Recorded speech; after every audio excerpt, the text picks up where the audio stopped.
Recon reporting. Hostiles have been neutralized. Say again? Over. The drop zone is clear. I repeat, the drop zone is clear. Understood. Lieutenant, let's get this thing moving. Hang tight. This may get a little rough. I want a quick, tight dispersal. If they catch us napping, this operation is as good as over. Sir, yes, sir! Coming up on the insertion point. Goff, get that hog rolling as soon as we dust off. I need your team in position ASAP. I'm all over it!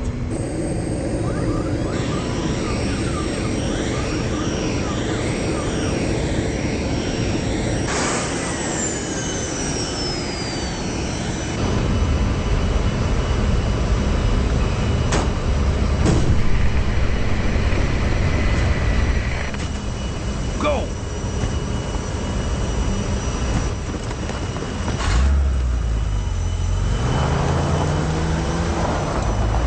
Let's roll! Get the hell out of here, Lieutenant. Good luck.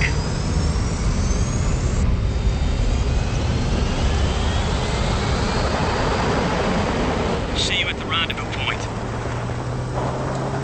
Affirmative.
Hang tight.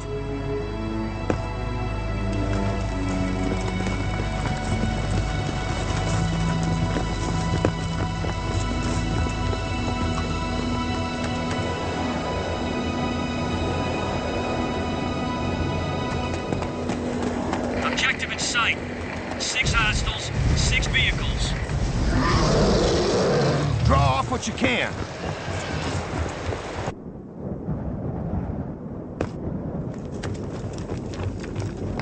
Sigurd, target infantry. McLeish, target armor. You set him up, I'll knock him down. Initiating contact.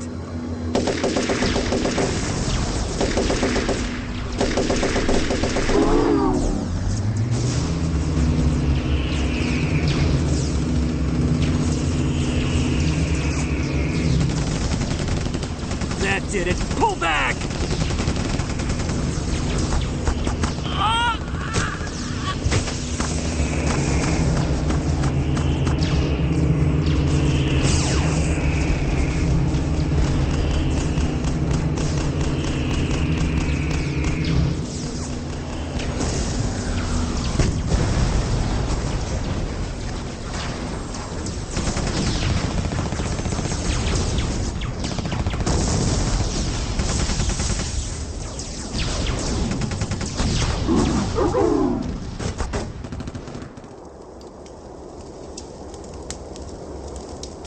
Report! We lost Sigurd.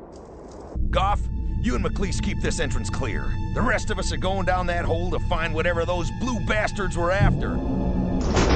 Private Wang, you have point.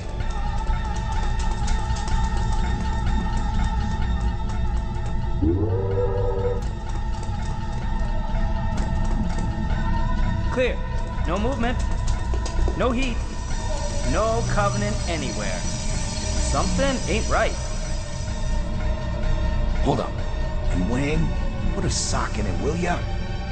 Alls I'm saying is, there's a lot of unlocked doors for something that nobody's supposed to have been in 100,000 years. We got nothing down the rabbit hole. You seen anything topside? Not a damn thing. All clear. Looks like nobody's...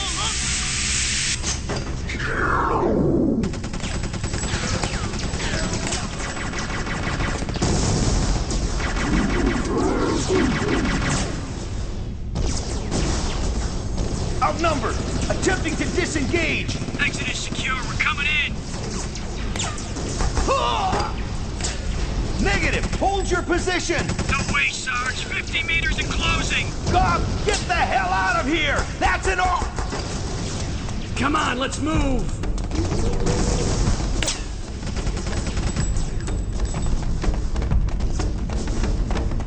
Go. I'll cover you.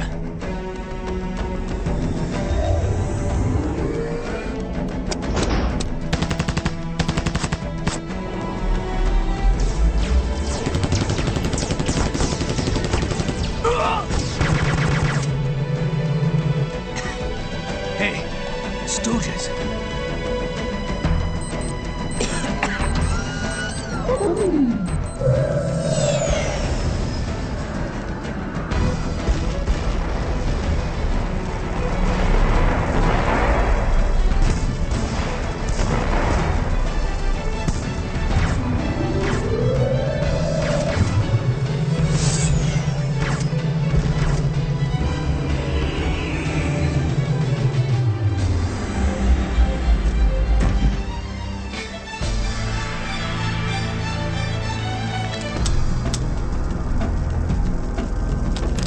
Destruction is the will of the gods, and we are their instrument. Go to hell.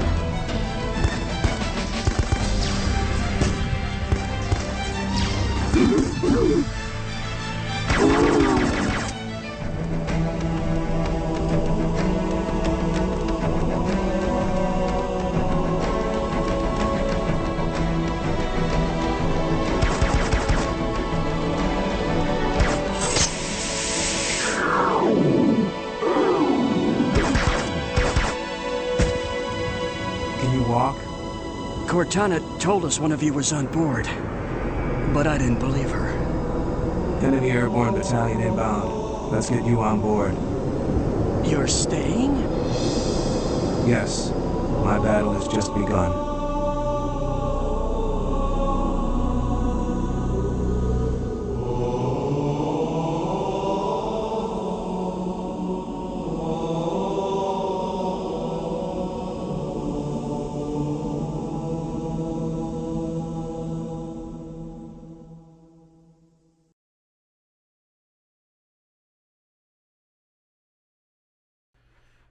Hello, everybody. Hi. Welcome to Boys Night with me and my my good friend Bear.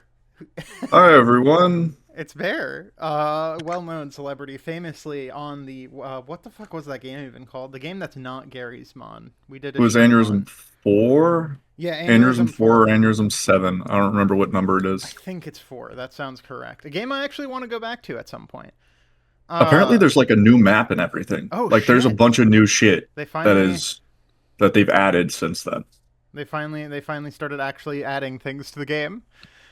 Yeah, Yeah. I mean, it's a cute. I enjoyed what we played of it that day.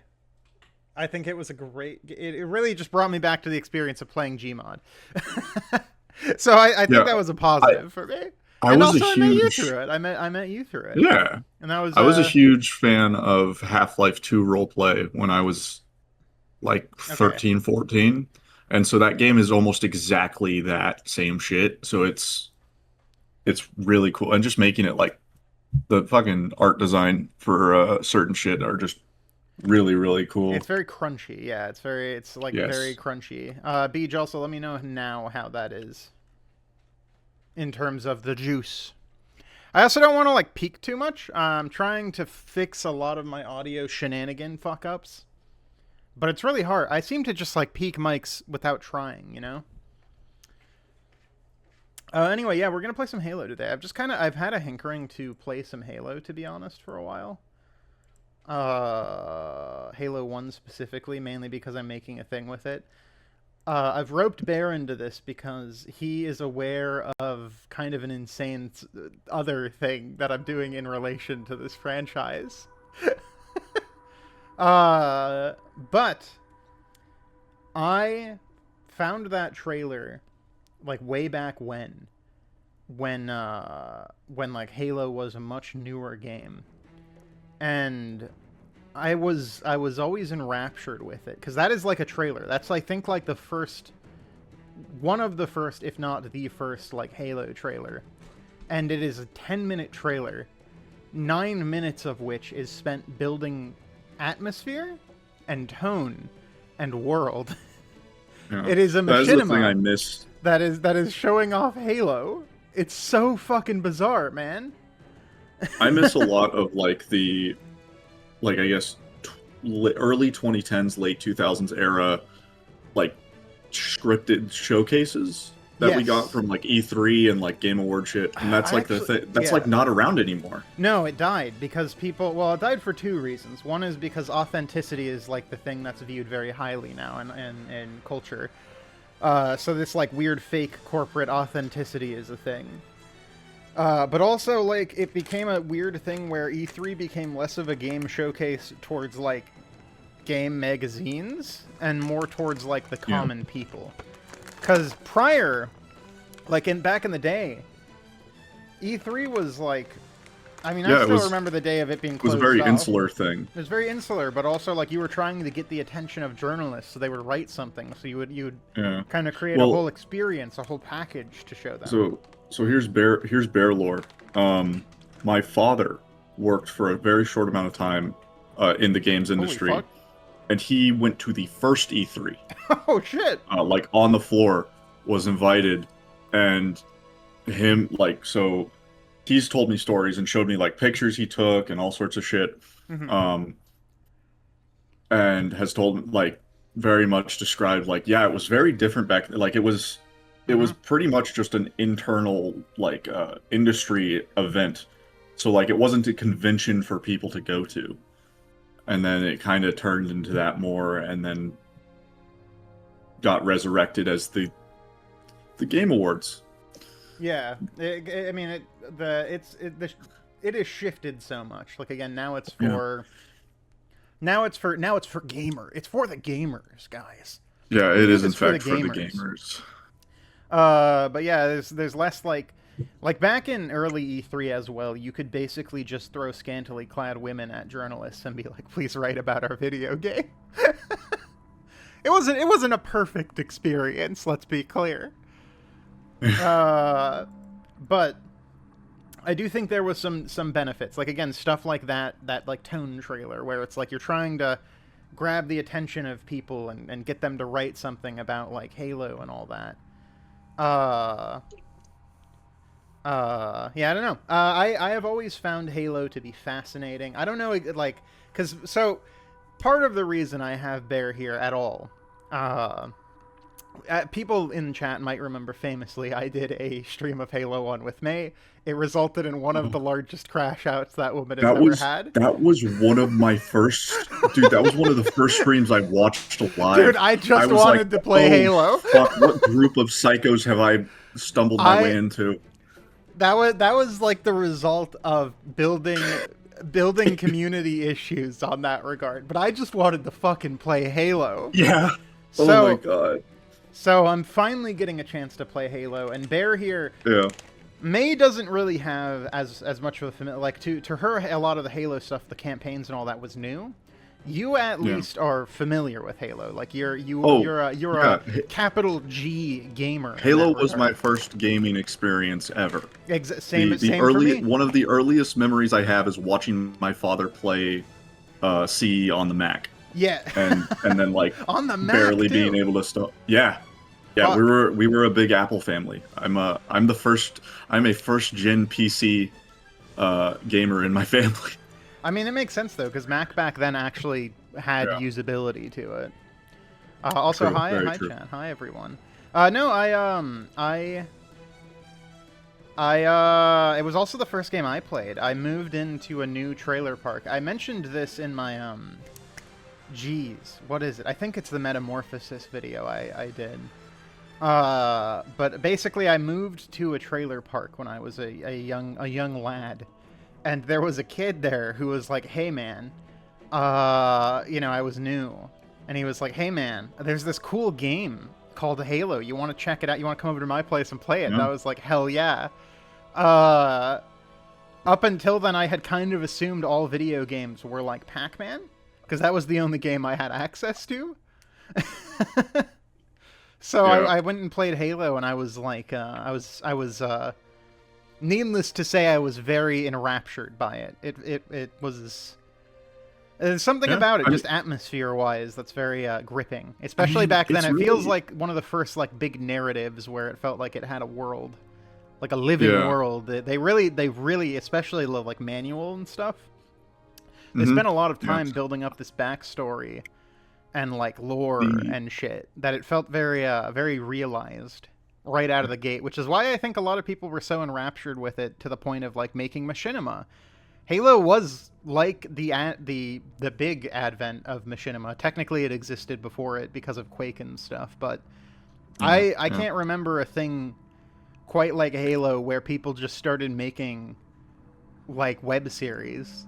I mean, obviously, Red vs. Blue is the most famous, but there were a lot of others as well at the time. Others that I remember watching very vividly in my younger years. Yeah. I remember Halo's like, people don't think of it, but Halo is a really weird sci-fi series. Like compared to what most Yeah. people think of like as a sci-fi, Halo's fucking bizarre Well, it for the most has- part, and It has, it's less so now at least, but like especially really early on when there kind of wasn't anything other than like 2 books and a game and like a weird web and like a weird like ARG that Bungie put together. oh yeah, the I Love Bees shit for 2. Yeah. Like that just like before Halo 2 era, looking at like just what the world was built out to be at that time is I don't think there has ever been a game launches on par with Halo 2 and 3. They were earth-shattering. Like they might not have been the biggest games. They obviously are not the games that have sold the most ever or whatever, but like I think it's pretty undeniable to look back on Halo 2 and 3 where there were like parties in Times Square and shit about it. yeah, And not be it's like, really oh, this was funny kind of 'cause something. It hit at literally the perfect time. Like Halo was yeah. for many people, and you had a PC at home, so it was a little bit of a different thing. But I think Halo was for many people the first real console game that had like Yeah. multiplayer. That's the thing is all that was kind of before That my had like time. online multiplayer, I should say. I only really played knowingly played Halo when I was, I don't know, when did Halo Reach come out? Reach was like the first Halo game that I played and understood was a game I could play on my own. But before that was like watching and half playing poorly with my dad. But like my dad remembers opening night of Halo 2. And all the shit that came with that. So Yeah, I've it was had like a crazy. second gen down and then hearing stories about this. I specifically remember Halo 3's was even more nuts, but like 2's Oh yeah. 2's had people like running to phone booths across America to answer voice messages and shit for like an ARG and all that. There was so much Yeah, like dude. hype and build up to it being like, oh, this is the big one. Yeah. And then Halo I 2 specifically came out and it's the remember- best fucking game ever. Yeah. Well, I remember multiplayer-wise, specifically the way story-wise it kind of sucks, but you know. I ran into or like not ran into, but encountered the like I guess the general idea of like what Halo 2 was as a cultural object at the time it came out was fucking like a Smosh story time of one of them, I don't remember which one, talking about how they skipped school to go buy Halo 2 for the or like the special helmet you could get. Yeah, it was nuts. They had the big helmet. Yeah. Well, the small helmet. It was like a helmet that was just small enough that you couldn't wear it. Which Yeah. was very frustrating. Wacky and wild. Yeah, no, it was nuts. I mean, again, like I vividly remember being at like Halo 3 launch parties and stuff, and Halo 3 similarly had like it set the world on fire in a lot of respects. Yeah. All this is to say, I love this franchise. There is something mystical about it.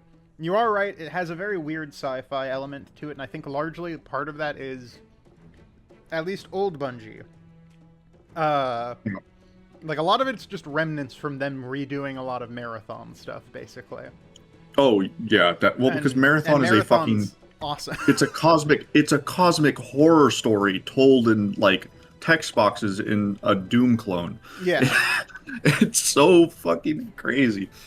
But yeah, but even then I keep up a little bit here and there with what's happening, because right now like 343 has such a fucking issue of they can write some really good stuff story-wise.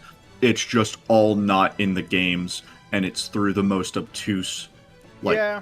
fucked up avenues through like the fucking mummified remains of Halo Waypoint, and like They just every once in a while they'll throw out some fucking something on their website, and it's like, okay, this is developing it further.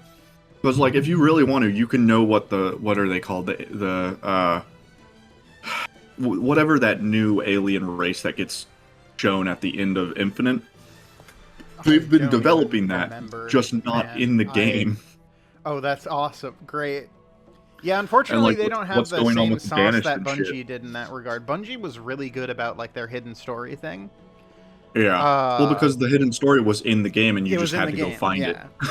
And even if it wasn't, Yeah. it was just Now done you a have to lot go to a better. forum. It was in Yeah. trailers. It was in other things. You know. Exactly. Yeah. But 343, you know, they've kind of been a mixed bag, let's say. I actually like Infinite. I like where Infinite's at. Its final update is nice. As somebody who hasn't played Infinite on a daily basis and only dips back in every few months or whatever, I have been pleasantly surprised by how much is in that game currently. Yeah. Now it's at a decent spot, but it's also at a spot it probably should have been like 3 years ago. Yeah, I mean it's got like a shit ton of new weapons and all this junk stuffed in there that's kind of neat. I don't know. I think it's currently pretty good.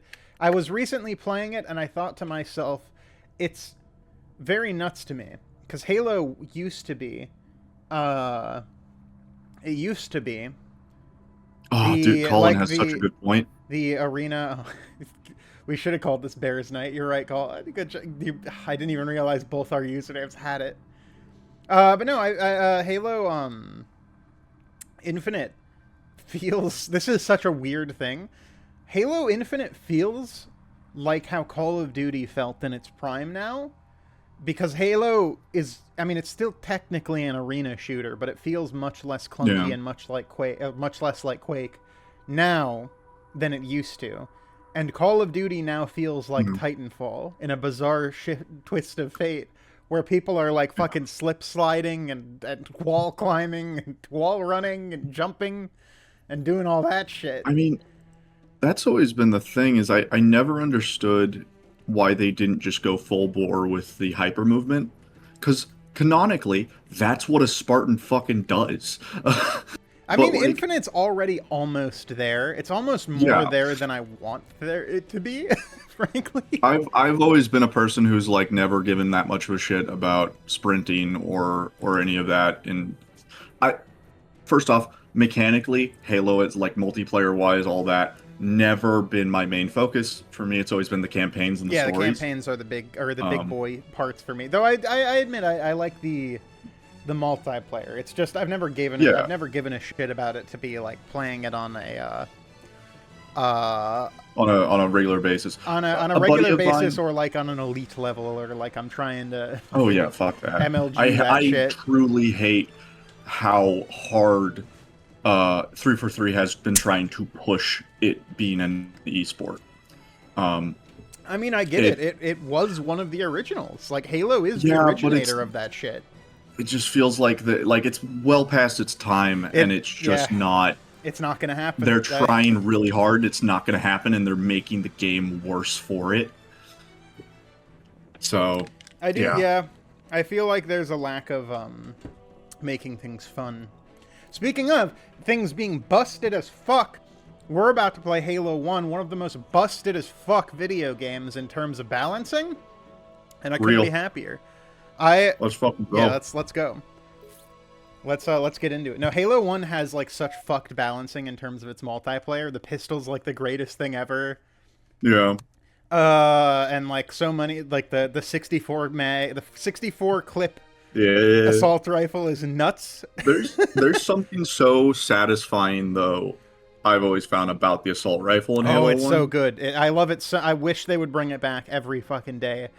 Like I love that it's just like you can dump a full mag of 64 into something. Like, yeah, it's even like you can kind of just unload your entire thing, and it's not going to particularly kill anything too crazy. But if you get like 4 or 5 grunts just mowed down, it's really fucking it feels fun. Great. It's also really good, particularly for the Flood later on, because of that. Because there's so many of them. Oh man, look at these graphics. What's the fucking button that switches it back? To what? Oh, to the original? Are you watching the new cutscenes? Oh no, I'm so sad for you. Oh no! Did it skip the intro cutscene? I don't. Wait. Oh, I think it might be in settings somewhere for okay. Like adjusting it by default. It was just taking a minute. Oh man, I think we missed. I think you can't change them in cutscenes. I see. Did you skip over the intro cutscene? Oh my god! What? Hang on. I might have for a second. I might have by accident. I didn't think I would have that ability. Do you see like this extra suit here? This headless suit? No. It's just it's an empty. Oh, for me, there's like a whole ass empty person in there. That's wild. Oh my god, hang on. I need to not. Okay, there we go. Oh. Okay. Hang on. I wanna get that intro cutscene.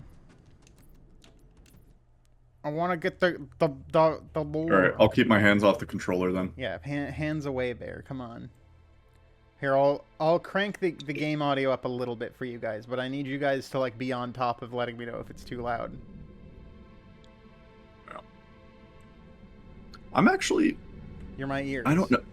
The interesting thing about the new art style, especially with Halo, with the remake, I never found it that bad.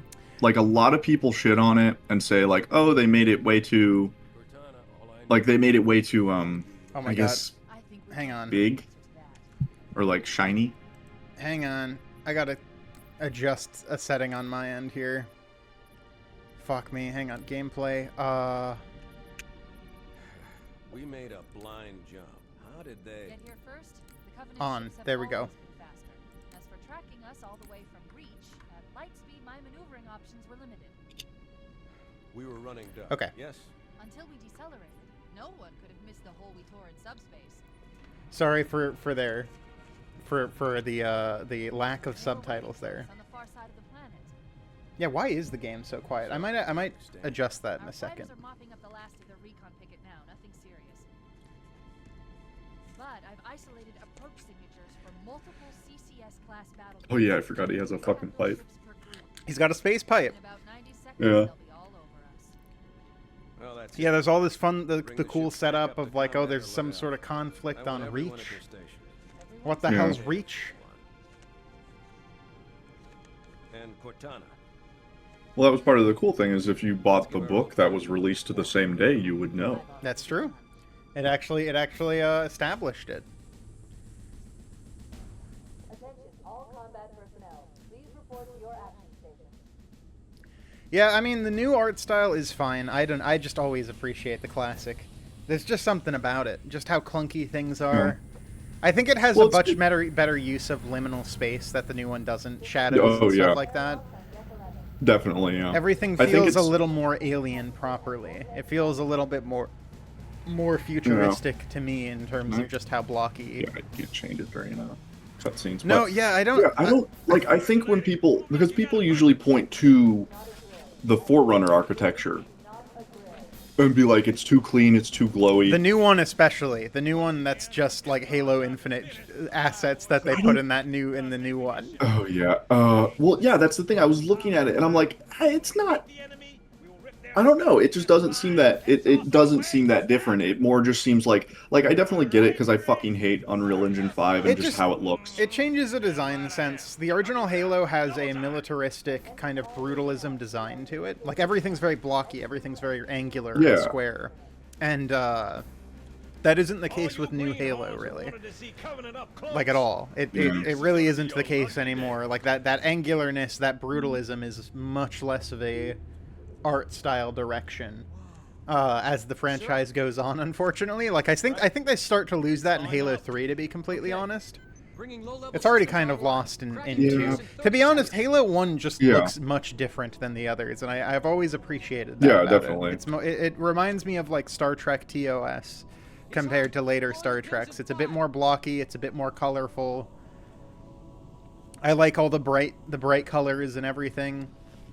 I think there is some sort of cutscene default in options, by the way. I also love that there's just 2 Master Chiefs. Yeah. Well, apparently, I don't know if this is more of a retroactive thing. There's the fucking thing again. The suits are just there for me. Yeah? This one too? There's no suits. It's completely empty in mine. No, I just have suits. There's a white suit on the back one here. This is where oh, never mind. You can't see it here. Oh yeah.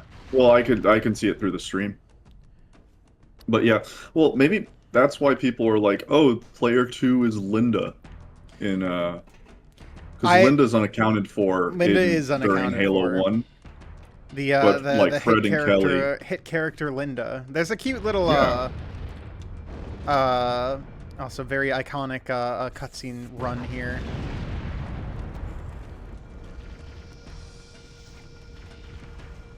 Get used to this again. Can you like die so I can grab that pistol, home slice? Okay, we'll just go this way. Yeah, no, there should be some sort of toggle, I feel like, for cutscenes at some point somewhere, but I don't know. If you don't mind it that much, it's not that much of an issue. I just prefer the original art style. I think it's just I prefer my Toys art style. Yeah, well, it locks it outside of gameplay. So like I can switch on the fly all I want when I'm in gameplay, but I think that it just locks it to whatever you're currently It is one of the cooler aspects of this. I love that you can just switch. And yeah, there's like a tiny performance drag, but it's normally pretty fucking good. I remember playing this back in the day, the remastered, and just being like wowed by the fact you could just press a button to switch between the two. Though, again, I much prefer this art style to this. This just has too much texture going on for me. Whereas this one has like a nice brutalist, everything's a very simple texture. I think I kind of like it because to me this is still brutalism. Hang on. I need to because like this is like this. There we go. That's why. I think if they got rid of some of the LEDs, I like the orange, like the industrial orange that they've put up. I like that they've changed these to the actual proper, recognizable barriers that they use in like 3 and 5. I've never really hated the art style that much because again, I don't prefer it, but there are certain things that look nice or it's cool to toggle between the two. Just for like differences in textures and all that. But I think the main thing for me is that there is a toggle in the first place. Yeah, I think that's that's kind of always been the thing. That's a key aspect. It's like as of long it. as you have the choice, you're fine. I like, yeah, I like the fact that you can toggle between this and then the you can music as well. You can toggle between. Mm-hmm. I also adore well. Chief Cortana did her best, but we never in Halo 1 in particular. He's such a strange little guy. Make that 4 kills. True. Sleep well? No thanks to your driving, yes. So you did miss me. Yeah. Report. It must have been one of their boarding parties. I'd guess an antimatter charge. Ma'am, fire control for the main cannon is offline. Captain, the cannon was my last offensive option. All right then. I'm initiating Cold Protocol Article 2. We're abandoning the Autumn. That means you too, Cortana. While you do what? Go down with the ship? In a manner of speaking. The object we found, I'm gonna try and land the Autumn. Do they ever With all due explain respect, why she this becomes war not has enough purple dead after heroes. 1? I Appreciate your don't concern, think so. Cortana, but it's Okay. not- I think it's one of them. I think it is one of the many, many Halo. We just kind of changed it and didn't think people would have a problem with it, and then retroactively we're like, okay, fuck, we need a lore reason. Then sort yourself for a heart transfer. Aye, aye, sir. Yeah, Which probably, I wish that people could just live with. Yeah, it's a different art style. yeah, it's a interpretation, but different art canonically style. the It's a same slightly thing. different This color. ship. Keep her safe from the enemy. If they Yeah. capture Her they'll learn everything. Design Deployment, changes weapons so much research. throughout this franchise. Earth. I understand. Yeah. I've always assumed The it's Autumn will it's continue just like reversing she maneuvers adapts or and whatever. initiate a landing sequence. Yeah, one thing I do really like specifically about Halo 1 Cortana is her like Excellent work. her fade in animation, where it's you can see that it's having to like develop, and she's like A posing first on, and then she's also, you can very distinctly see the code lines on her Yeah. skin. I Yeah, do it's think just- it's fucking she's, cool. Good luck, she's awesome. Yeah. Man, I just wish Halo 4 was a better game. Your architecture isn't much That's different. Yeah, basically. I wish that like I don't keep it. that 4 and fuck. 5 were better games. 5 is kind of unrecoverable. 5 other is than pretty one- bad. 5 has one good, maybe 1 or 2 good levels, and they're not even the ones that have Master Chief in them. They're the ones where you're on Sang Helios. Is that the one where you're walking through the town? Yeah, partially that, and then like, oh, okay, That's my yeah, you got it. favorite mission in all of Halo 5. There's a mission in Halo 5 where you're walking through a town and you're just like talking to civilians and shit. And I Oh, was is that the like one on the so mining delighted. Do what you do Yeah. best. Because I was like, Yeah, this that- is, I think, the first time you've ever interacted with civilians in the entirety of all of Halo.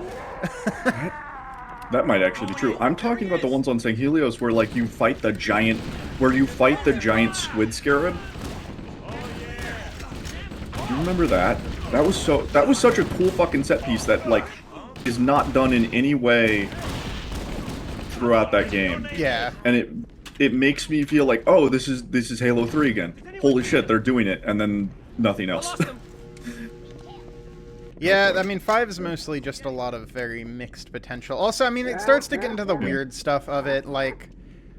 Halos as a franchise, I think, excels a little more... So it's always been very strange. Hang on, we gotta deal with these fuckers. What? It's always been very strange... Oh, you actually got an assault rifle. Let me get one of those bad boys. Yeah, I did. Oh, what, you fucker? You took my pistol. Oh no. Oh, I'm That's fine. sorry. I need to reset. Oh, okay. I'm gonna do this. I'm gonna hide in the corner and remap my shit because I just realized I don't think I have I don't think I have the reload button mapped. Oh, yeah, that's a problem. No, I was gonna say, so Halo 5 leans into a problem that I think 4 started, which is Halo has always been about, like, Master Chief, the lone Spartan that goes in and saves everybody, right? But in the books and, like, the grander lore of Halo, he's just, like, a Spartan amongst a bunch of Spartans. And, I don't know, those two kind of leaned into having, like just, like, a bunch of Spartans in the background and shit. And I remember when I first played Halo 4 just being like, oh, I guess there's just a bunch of them now. Like, if you read the books and stuff, it makes sense, because, like, they're always there. But, like, they're not in, like, the first 4 games. It's only really Reach where, like, a bunch of Spartans show up. That's a bigger problem I just have with the timeline and, it's just the mode of presentation in the games versus the wider books, and slowly the... Oh my god, I'm so sorry. Oh, fuck. The wider presentation in the fucking games... Hey, can I have that? Can you give me that assault rifle? Can you move out of the way?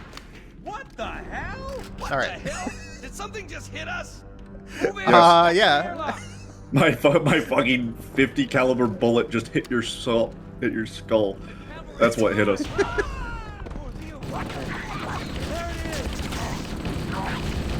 Oh my god. Oh jeez. Oh god. Oh god. Oh wait. Yeah, they got the good old. Every once in a while, there's a fucking there's like a slight hitch, and I don't know what it's from, but it completely desyncs my controller's like inputs from the actual game. So there's just like a second delay between everything. Oh, that's awesome. I mean, who needs like good controls, you know? No, also, chat, please let me know how audio is now that I like boosted the volume and everything. Yeah, but what I was saying about, I guess like the lore of Halo is Master Chief was like never the only Spartan.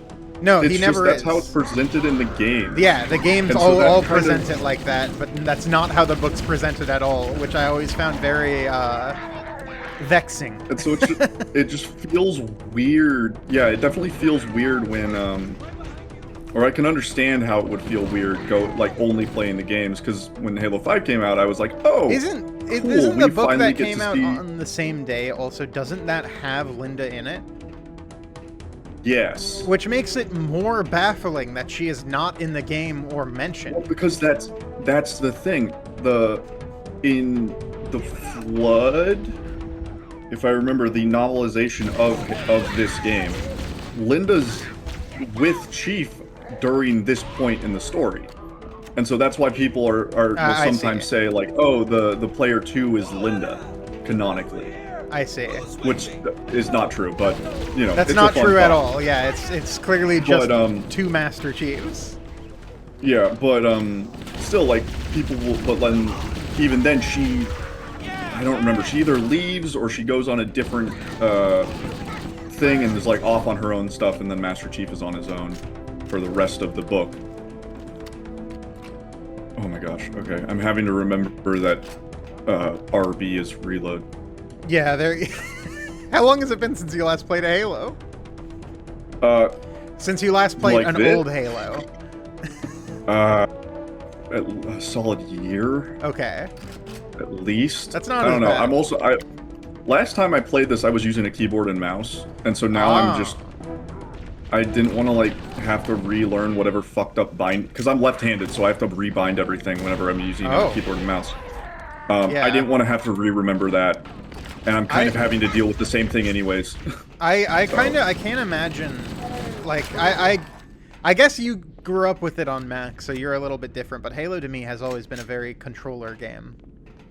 Like, I think, like, any of the Halos past 3, when I play them, I play with a controller because they're, or past 2. They're, like, significantly, I grew up playing them on the Xbox and all that. Yeah. But Halo 1 and 2, I am, like, computer is just how my brain is wired for it. Which makes sense, because, I mean, Halo 1 is kind of unique to it.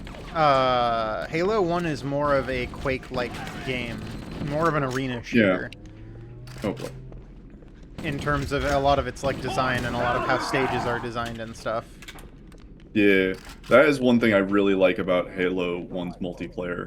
Yeah, it's just how it's like the last vestige weird of some Quake of the maps are. Yeah, it's very unique, but even for like that era, it was unique and weird and fucked up. There are so many maps that are just they're just bad, but they're so fun. Halo 1 is like the prime example of like balance, taking a second stage to just like games it being fun to shoot your friends in a stupid lobby with rockets or whatever. Over here. The experience of custom games and making like unique rule sets and rockets only. Yeah, it was like one of the last vestiges of that kind of like GoldenEye and Quake 3 and all that stuff. Yeah. Wasn't there a GoldenEye remake that came out like a year ago that people just kind of forgot? Not like a year ago, but there was one a while back that happened. Yeah, I remember. I distinctly remember there being one for like the Xbox 360, I think. Warning, blast doors closing. Or no, yeah, is it just a proper sequel? There's something recent, like within a year or two. There's a new James Bond game being developed right now. Okay. That's in development by the Hitman guys. Oh God, where do I go? Not this way. Yeah, there's a new one developed by the Hitman folks, IO. Oh, that actually, that could be good. Which seems I can't believe it just teleports you around so willy-nilly in this cramped ass corridor. Oh my God. Oh, it's looking bad out here. Yeah. Okay, thank God I'm alive.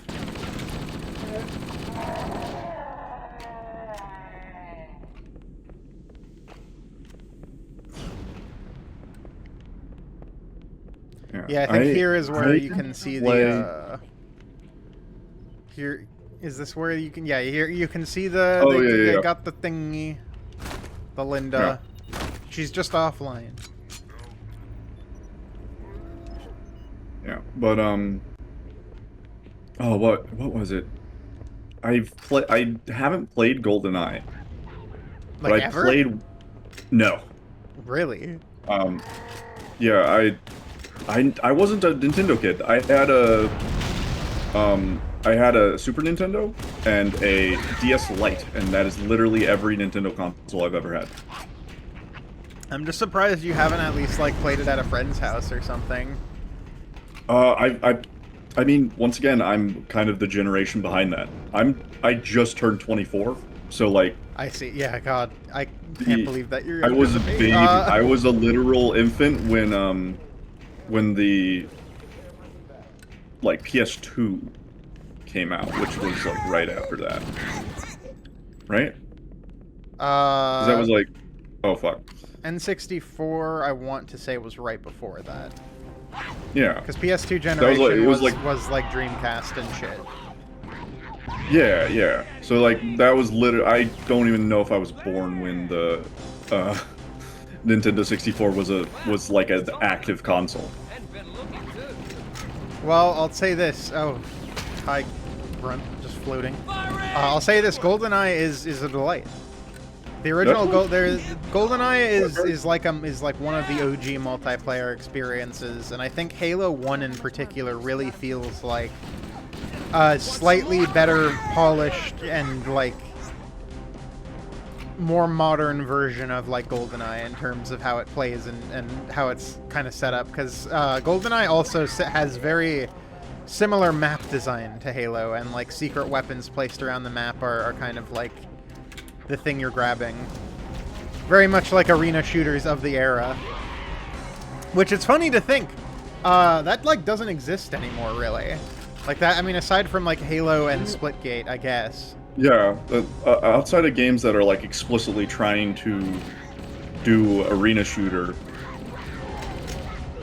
there isn't much. It's very odd to me because it's like it used to be like the standard for how you would make a multiplayer game. Yeah, That's now it's changed. just Now like it's all make a box that looks vaguely like it would be a somewhat realistic place to have a shootout. Oh yeah, we did it. We're gonna make it. I don't want to die out I love here. that first map. I also really like that.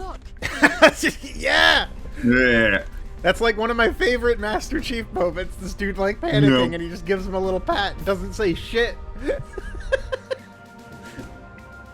There, buddy.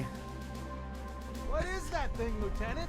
Hell if I know, but we're landing on it. I will say, I actually really like Infinite's campaign a lot because, while it has its issues in many respects, Halo Infinite, in a very similar way as like the Batman games made you feel like the Batman, Halo Infinite makes you feel like the Master Chief. Yeah, I think you're like a one-man Halo killing Infinite's machine, campaign zooping around is everywhere. An amazingly competent base that, like, when you're in the open world and running around and just doing shit, it's awesome.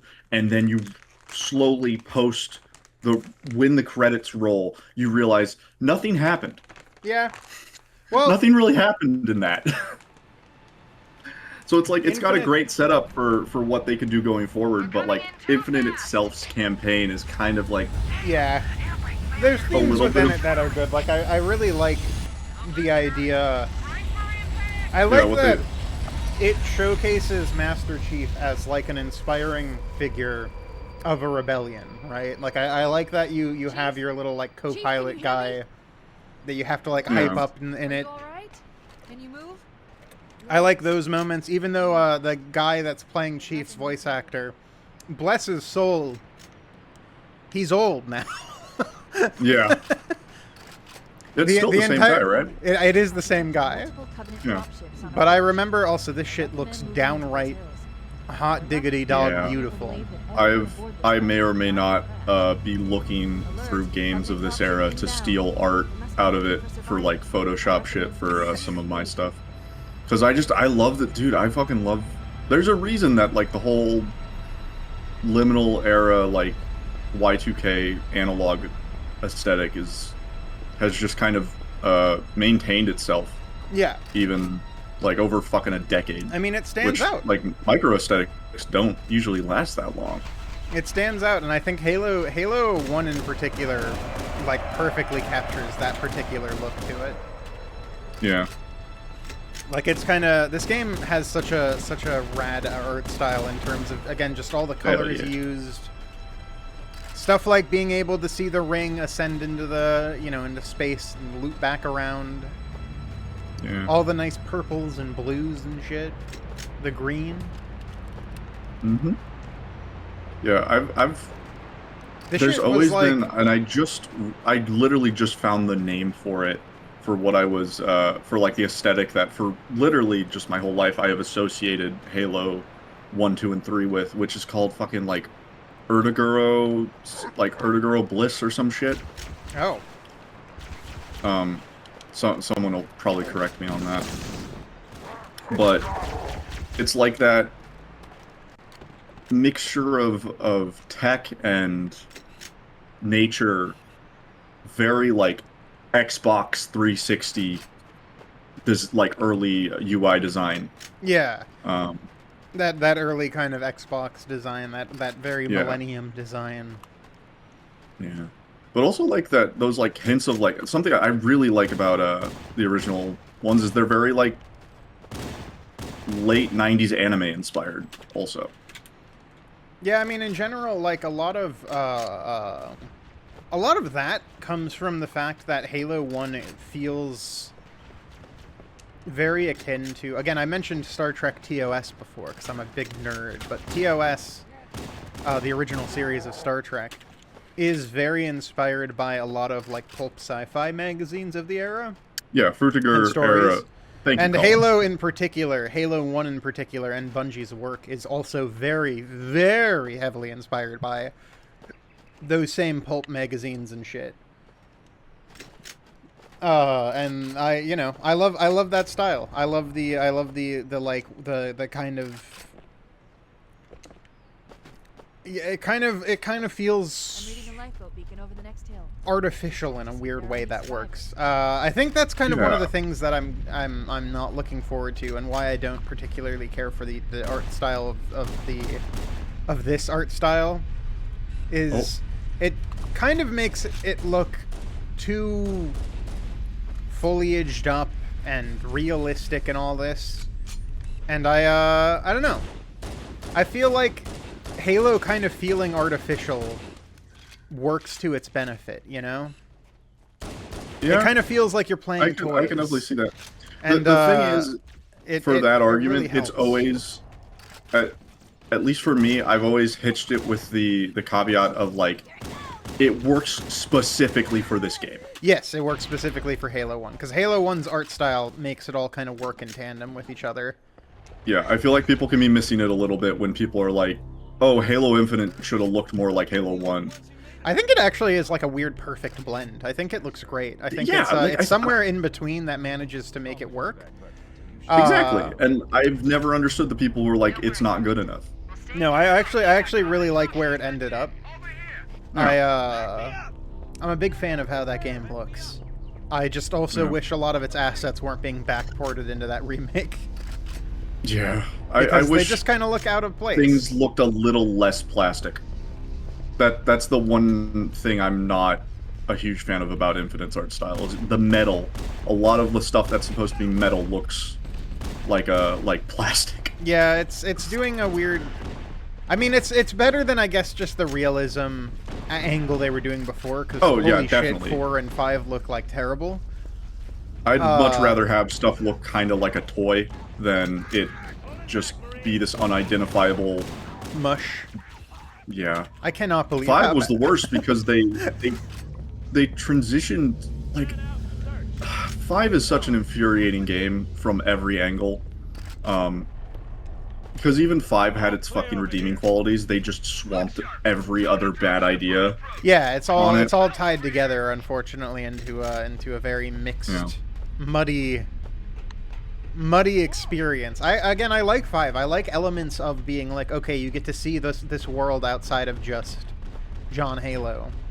You know, it's the same reason I like ODST is you get a glimpse into things via another perspective in a way that's like, oh, okay, that's kind of neat.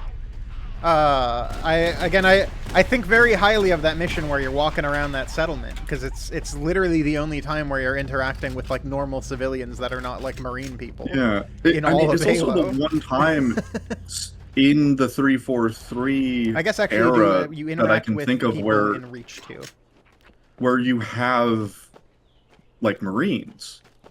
Like that's the only time you have Marines in 5, and I don't even think there's a point where you have like Marines that are just kind of around. It's always your like little squad. Yeah. 5 feels like, yeah, I mean 5's just kind of a weird fever dream of they were setting up a lot. That was also 4 and 5 again. 343 kind of suffer from. I can give Bungie whatever shit I want, right? I think they made some really solid titles for these games, but they were also very inconsistent about their lore. Also, hi Sergeant Johnson. Yeah. You are an NPC that can die, even though you're like incredibly important to this franchise for some reason. Yeah. He wasn't important yet. He wasn't a important. character when the first one came out. He was just a guy. No, so I can give Bungie whatever shit you want. You know, you can give them whatever crap. But they were always very good about, again, like we had talked about, right? Back they launched a book same day. It had Linda and all this stuff. The book retelling of the story is different from the game retelling. And Bungie, for all their faults, they've always been pretty consistent about having the books be kind of like their weird own separate, like kind of similar lore.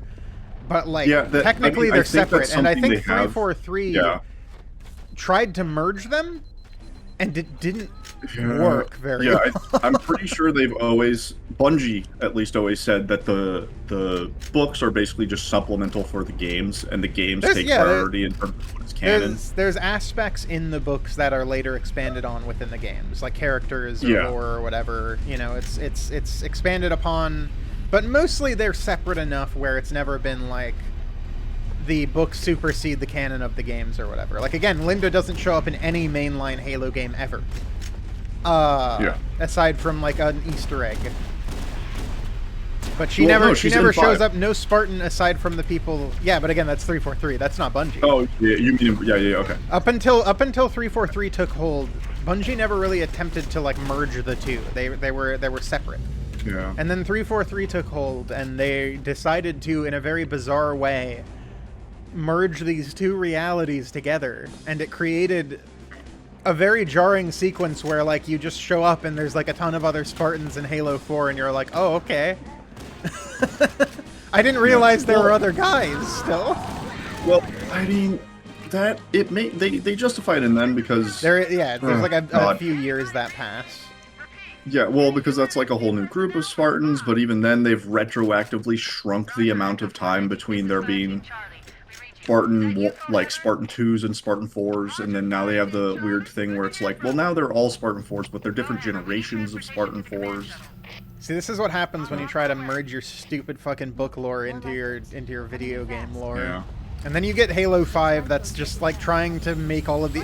Halo 5 suffers from it the most. Like 4 is, for all its issues, mostly a self-contained story, a very poorly told self-contained story that's a good idea, which always infuriates the shit out of me. Like I like the idea of the whole rampancy thing that they're doing in 4. And unfortunately, I don't think 343 has very good writers, and especially back then. Yeah. And they did not do that shit justice, like at all. Can one of you fuckers get in here? I do. The one thing I desperately want them to keep in the Halo CE remake is the first-person passenger view. These fuckers. All right. Do you want to hop on the main gun, or are you just gonna? Okay, we can just cruise. Who needs a turret?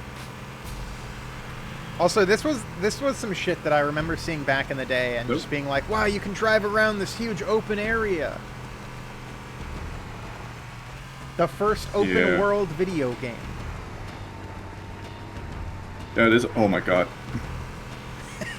Yeah, how's that looking first person? The first person view mixed with the like slight delay on all my inputs is sickening. Is something else. Yeah.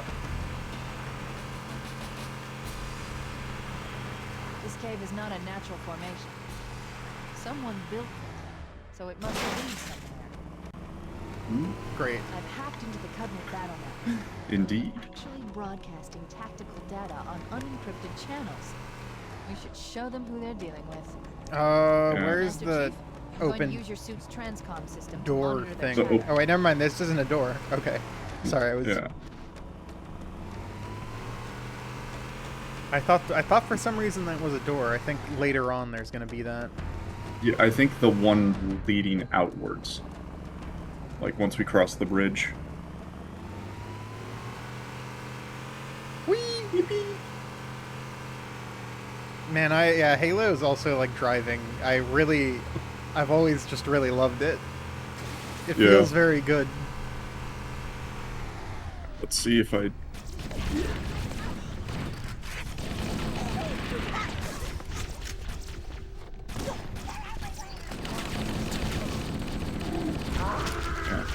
I don't know fully how to describe the like weirdly satisfying, I guess, like lack of feedback that there is to the combat in this game, but it works weirdly well. It's both a weird lack of feedback and also it feels fucking incredible. Like Bungie, for all their faults, in terms of like the Destiny shit, those games feel fucking fantastic because Bungies do know how to make a good feeling first-person shooter.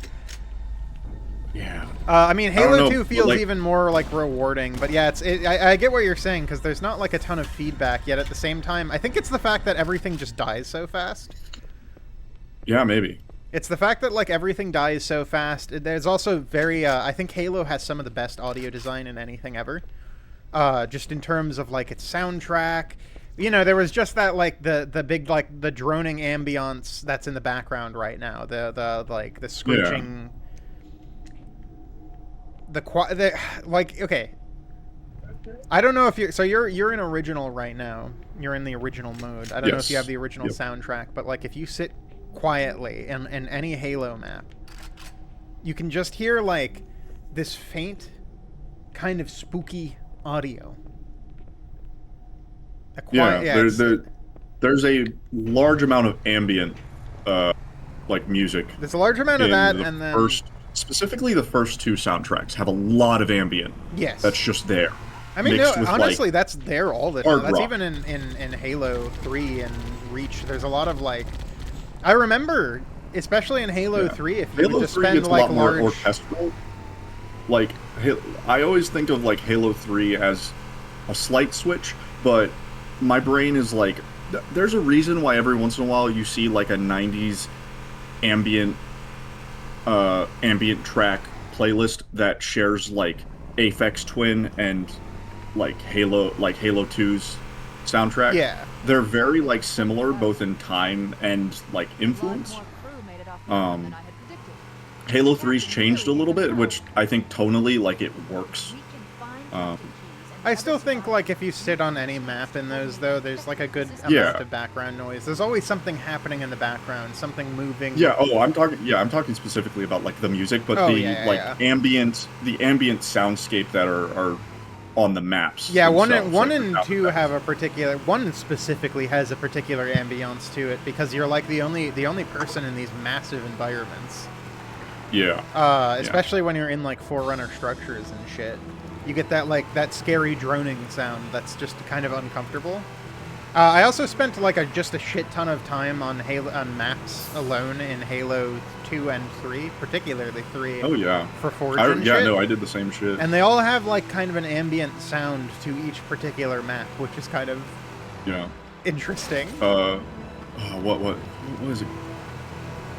It's kind of. I think it's probably what they what inspired a lot of like the like the creepypasta shit, like the Ghost of Breakout and all that, is because there is kind of a spookiness to being alone in these environments where there's the world feels so alive.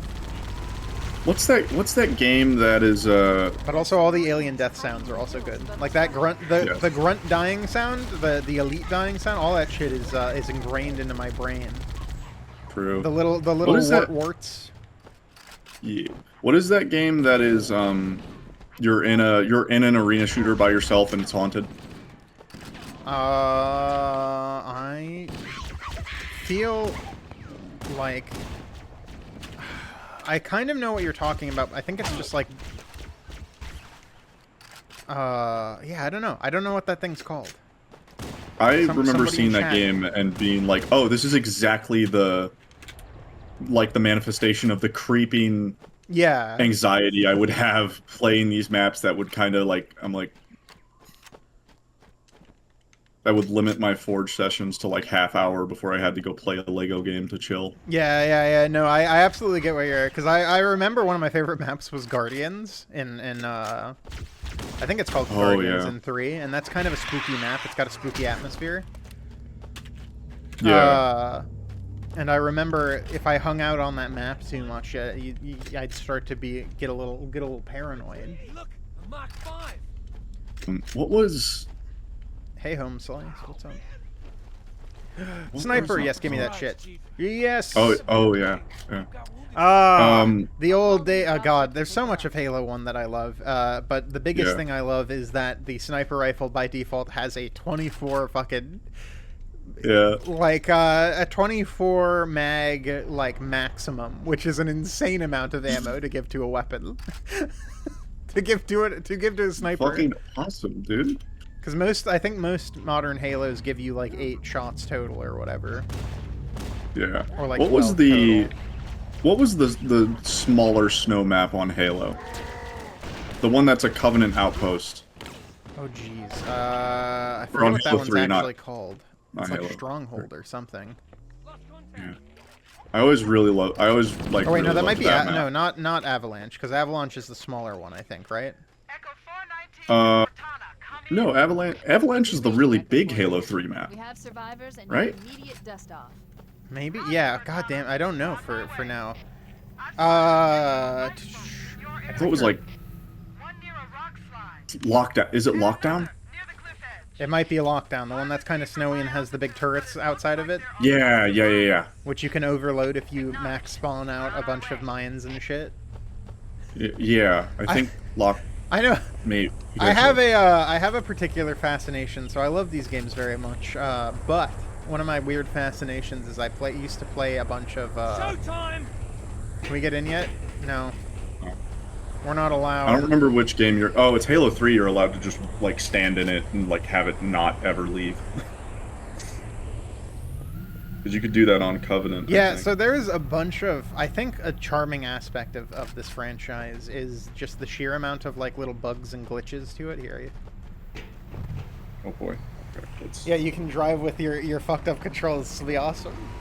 Yeah. But yeah, like there's just a sheer amount of like little glitches and stuff like that. That's all very cute. Very fun. I used to do a lot of that. Like I used to like break out of maps and stuff. Because Halo 3 was like one of the only games I had. Halo 2 and 3 I used to just replay all the time. Yeah. I remember feeling there's so many little like Easter eggs and stuff you can like break out of the map and get. I remember feeling so smart when I broke out of the bounds for the like training map. The one that's a UNA. Yeah. Because you could get to like the vehicles that were oh my god. Edge. yeah, I'm like there's like a half-second delay on everything. It's awesome. All right, well let's go get these.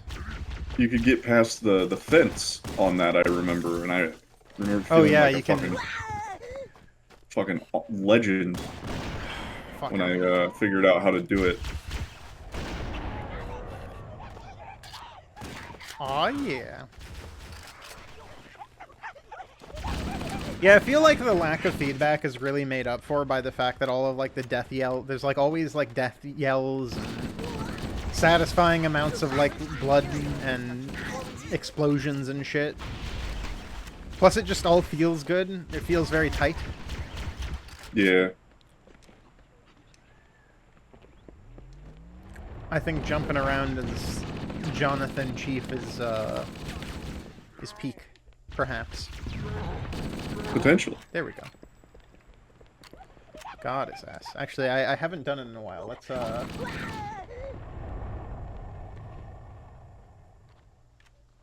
Yeah, you know, like switching again. I never really mind. Like, I don't mind the new art style. Like, I'm just switching back and forth to it right now. I think it looks fine. I actually kind of almost prefer it to the newer one.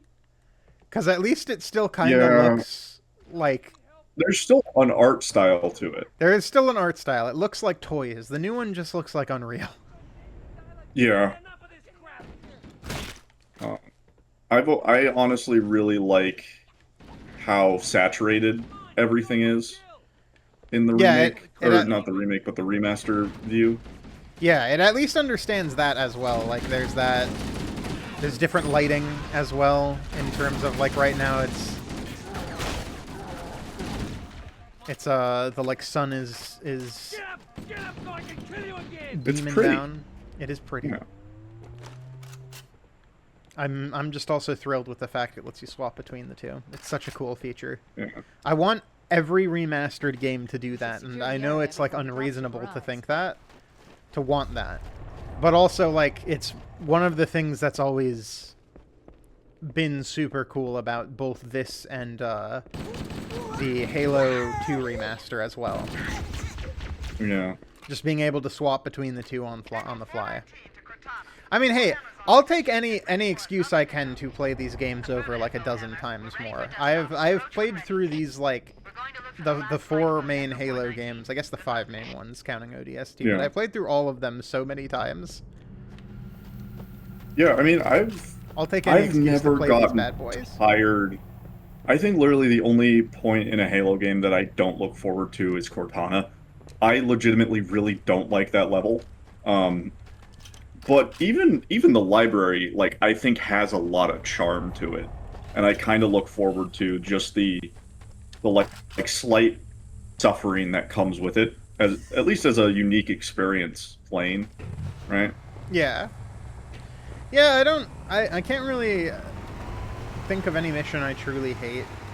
I guess, like, yeah, you're talking about the Halo 3 Cortana mission, right? The, like, Yeah. the high Even level, that, like, high it's mine not one. bad, It's not it's bad. just, It's, like- it's definitely a slog section compared Yeah. to everything else in that game. Yeah, I can't think of any that feels particularly I think bad. we're going the wrong direction. No, yeah, we are. I think there's one more behind us. Okay, hang Yeah. on. Warning. I picked up reports that the Covenant is located and secured the Pillar of Autumn's crash site. Good news is Oh, are the there Covenant's any, still like, alive. rockets or shit? Bad news is that the Covenant have Oh, there's another Oh, sniper more- if you more want sniper it. rifle. Let's hurry Actually, I and need find the final pistol icon ammo. So we can link That's what up I with the need. rest of the survivors. Okay. Also, let me check something here, because I'm getting... Ah.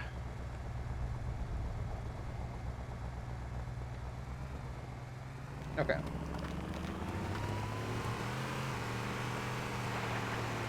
It was over here, right? I think I think it's this where I'm shooting. Yeah, okay, there it is. I thought it was where the like dropship thing was at, but perhaps not. Yeah, because isn't this the same base we were just at? Yeah, it is. Okay. Oh yeah, I forgot there's a... There's weird loops around. This map is kind of designed to give you like an artificial feeling of like it being a lot larger than it is. I think Infinite's greatest strength is that it manages to take this feeling and expand it out into a whole game. Like Infinite's entire bit is taking this first, like, this is the first major level of Halo, and expanding this out into a whole game, basically. I think better or really worse. if Halo, like if they just added a few more slightly like maybe slightly more artificial areas that were just supposed to be like here's a bit of a spectacle and just of how you're gonna engage with this rather than it just being more like more forested side, because really I can't think outside of the prison and like the initial yeah, there's the prison and there's the no one scary area moment.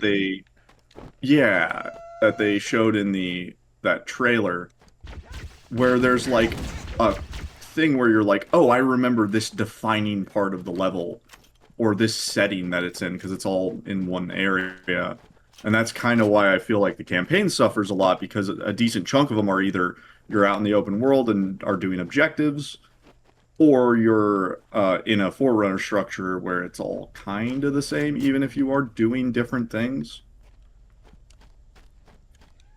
Yeah, that's definitely probably its greatest weakness. However, I was also like fine. I'm fine with that purely because 4 and 5 were so much the opposite, where they're all just like big story beat. 5 especially is like, it's trying to do all of these set pieces, and all of them suck so badly.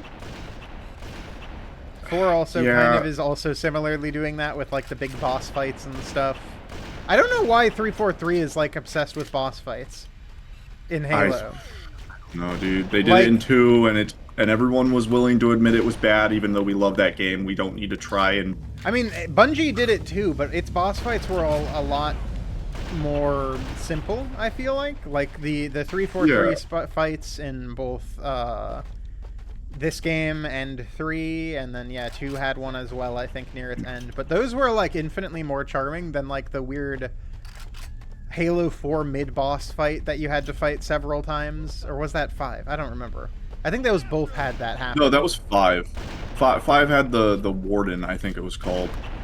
The big dude with the fucking sword that you have to fight like 8 times. Yeah, it just doesn't... It didn't work. Like, no, I think the only game that has ever made like, that concept work was Doom Eternal with what's it? The like there's like an outsider guy who comes and attacks you, and he has a very similar moveset to you. And I think the only reason that works is because for the initial first time you face that enemy, you're like, oh shit, you know, how do I deal with this enemy? Because it goes against everything you've learned the entire game. But that enemy then becomes like a normal enemy because you figure out how to deal with them. Yeah. I don't think Halo has the ability to have like boss fights. And I think the absolute worst part of Infinite is that it's mostly comprised of like these kind of shitty boss fights. Yeah, the one in the quarry I actually like. I like it because it's so like frenetic and close quarters that I think it actually does a good job. It gives you more movement stuff that makes it like work in a way that it didn't really work with Halo 4 or 5. But like the final fight and the fight with the like one-armed elite assassin dude were just like so fucking whatever to It me. does it worries me a little bit for the future of this franchise that they've kind of they gave him a grapple. They gave Master Chief a grapple for Infinite. Yeah, dude, I we're think never we're- I seeing think that we're- shit again. No, I think we are because the kids love don't think- movement shooters now. I don't. Well, here's the thing. I don't think it's. The kids love it. I don't Have know. you seen It's the new either Call gonna of be Duty? You're like something- flopping around and hopping. Dude, it's gonna and become jumping, some wall sort of running. contextualized thing that you only get to use in the campaign. I just have a fucking deep feeling that they're gonna be like, we're evolving the grapple hook and equipment system from the last game, and that just means that they're going to make it more like they're gonna add more of them. They're not gonna be as good, and then they're gonna just remove them from the multiplayer because they won't manage to figure out how to implement them correctly. Yeah, it is. It's always very funny to me that like Reach came up with the whole armor like system, the whole like having unique abilities thing, and then that's just kind of been like, all right, well we're rolling with that forever now. That's what happened with 4. That's what happened with 4. They had an interesting system for Halo Reach that wasn't perfect, but it was kind of cool. And then 4 took the one main thing, did the right part of it, which was just make it so everyone can sprint, so you don't have to waste your slot on it, but then made every other equipment slot just not good. Yeah, they're just all bad. Like, it's like, yes, I can get a shield that protects me and limits my mobility massively. I can get a bad I think Infinite kind of finally settled on what is the best variation of that, which is it's kind of doing that. It's like a weird mix now of the Halo 3, the Halo Reach system, and the previous system in like Halo, particularly 2 as well, right? You get to like throw cover and shit, the deployable stuff. Or was that 3 where that all started? No, I think it started in 3. Yeah, so it's like those two systems merged into one now, where you have like you have like the limited equipment stuff, and I think that actually ends up working out best for it.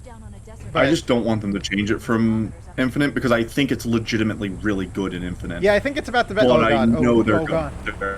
I think it's about the best it's going to be somehow. in Infinite. It's a weird combo that works between the two.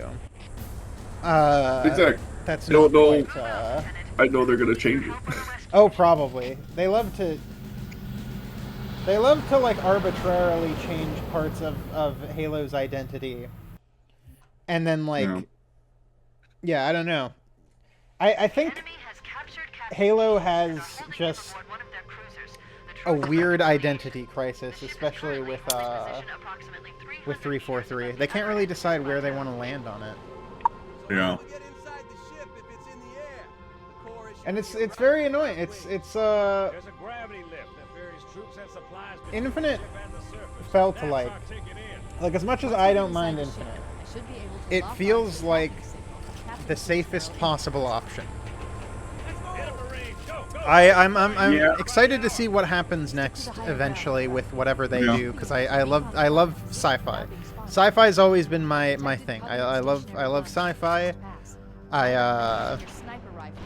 Also, I like that you have night vision in this section, and it is like the most useless. Like, what's the point of this? Yeah. I think, like, as if this is dark. Yeah.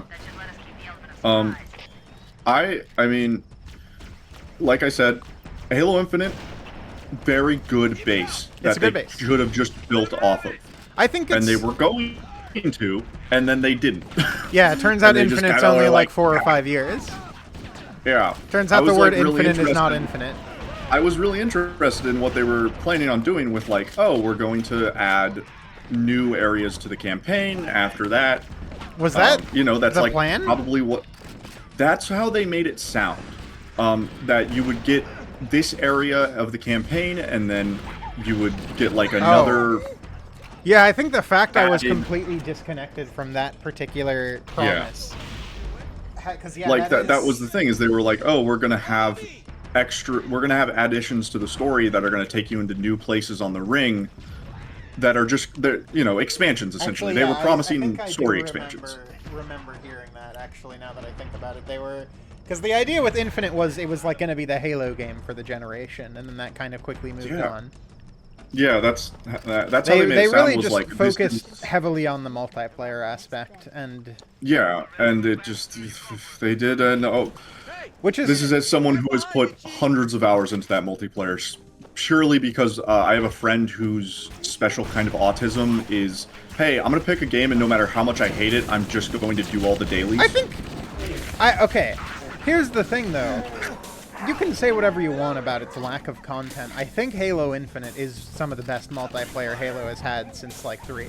Well, since yeah, like, no, Reach is that what I'll was say. kind of the thing, is like it's so solid of a base. It's and a we were really so good multiplayer fine base. with it. Especially Yeah. now with all the additional little weapons and shit too for stuff.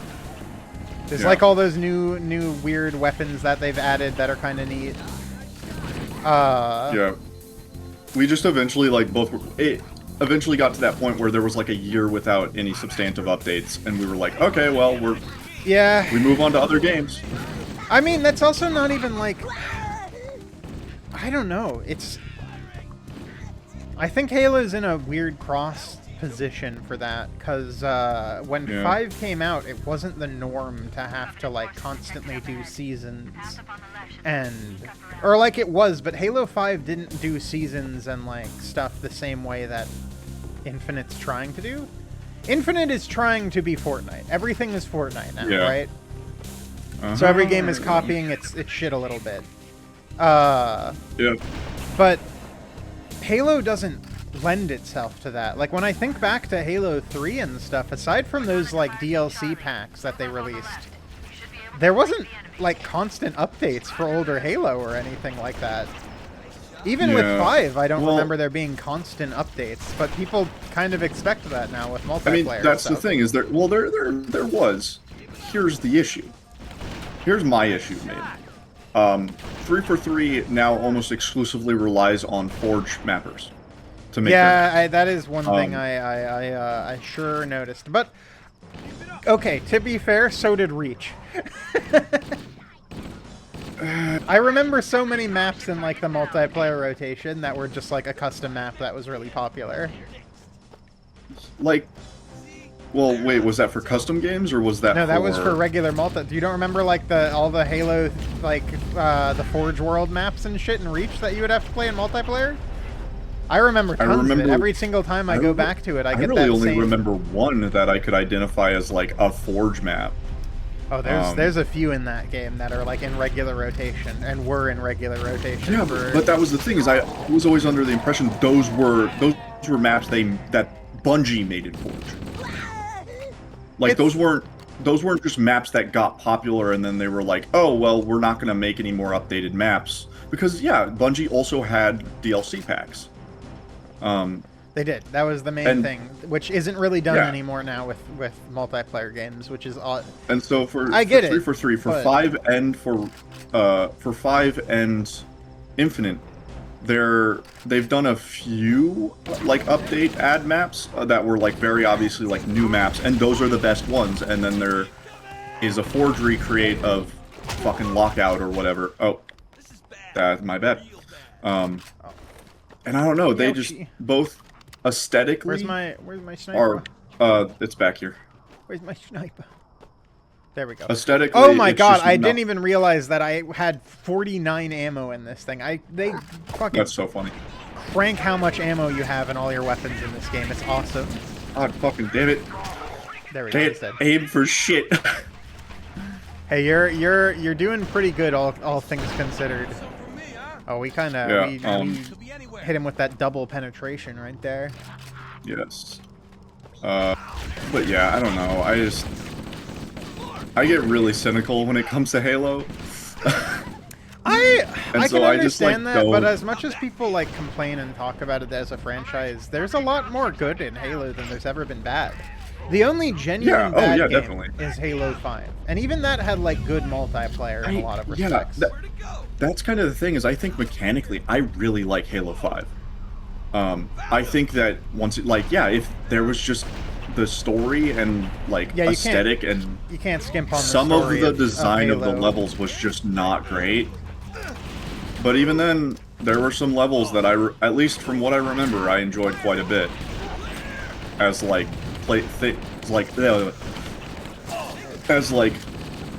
areas to play with the mechanics in. But yeah, I'm pretty hopeful for it as a franchise, because again, there's like a moment in Infinite that I really like, which is your a lot of Infinite story, like the main story sucks shit, but the secondary story of like Chief being this icon, this hero that has to restore faith in like the soldiers around him. I like that part of it. I like that they get that part of him. I like that they're dipping into that, because that is like the next logical. 4 and 5 both dip a little too much into like, what if he's this emotional guy? And it sucks. Yeah, I mean, no, once again, I don't think that's necessarily I think it works with 4. I think with 5 it's lame as shit. It's like one of the worst parts of that game. That's kind of the thing. I think 4 did it well because it focused it in on his relationship with Cortana. And then 5 is like, oh, well, what if he's... Man, I love how easy hunters are to one-tap in this game. They're just fucking, like, piss-easy pushovers in Halo 1. Compared to, like, the hunters in 2 and 3. Yeah. Alright. You know, a lot of people say that the library is, like, the worst map in Halo 1. This level, with the section we're about to go into, I think is the worst part of Halo 1. I think this is like significantly worse than the library part. I can fully understand that. I think this map is so poorly put together and confusing to navigate. On top of, and people forget this, the Keyes escort mission that happens here as well. Oh god, yeah. Yeah, no, which is like cock and ball torture on any difficulty other than normal. As soon as I saw this level, I was like, oh yeah, we need to keep Keyes alive. Fuck. Yeah, it's the worst part. Anytime I ever play this thing on like heroic or legendary, that fucker just gets immediately sniped. It's like truly torturous. Trying to keep him alive. Yeah. I do love the design of the Halo 1 Wraith. Yeah, I like, really just like how simple and like sleek it is so fucking cool. It's awesome. Yeah, just in how simple it is. Let me actually swap over to the new art style. Yeah, it just looks like a normal Wraith now. Yeah. Yeah, I always liked that it looked so alien, I guess. They look more alien with this like slick texture where you're not even really sure like where do you enter this thing. I mean that's part of like what I really liked with it was it does seem like a fucking coffin. It's like something you get sealed in throughout that you do not leave until you are done fighting. You know? I recently found out a lot of the original design philosophy with the Covenant's weapon is, in Halo 1 in particular, a lot of the design sense was that they are like using repurposed Forerunner tech, which is why everything overheats and shit. Yeah. Which I find neat. I find neat that they put that much thought into their like designs of like they have these weapons that all kind of overheat because they're made up of Forerunner tech and stuff.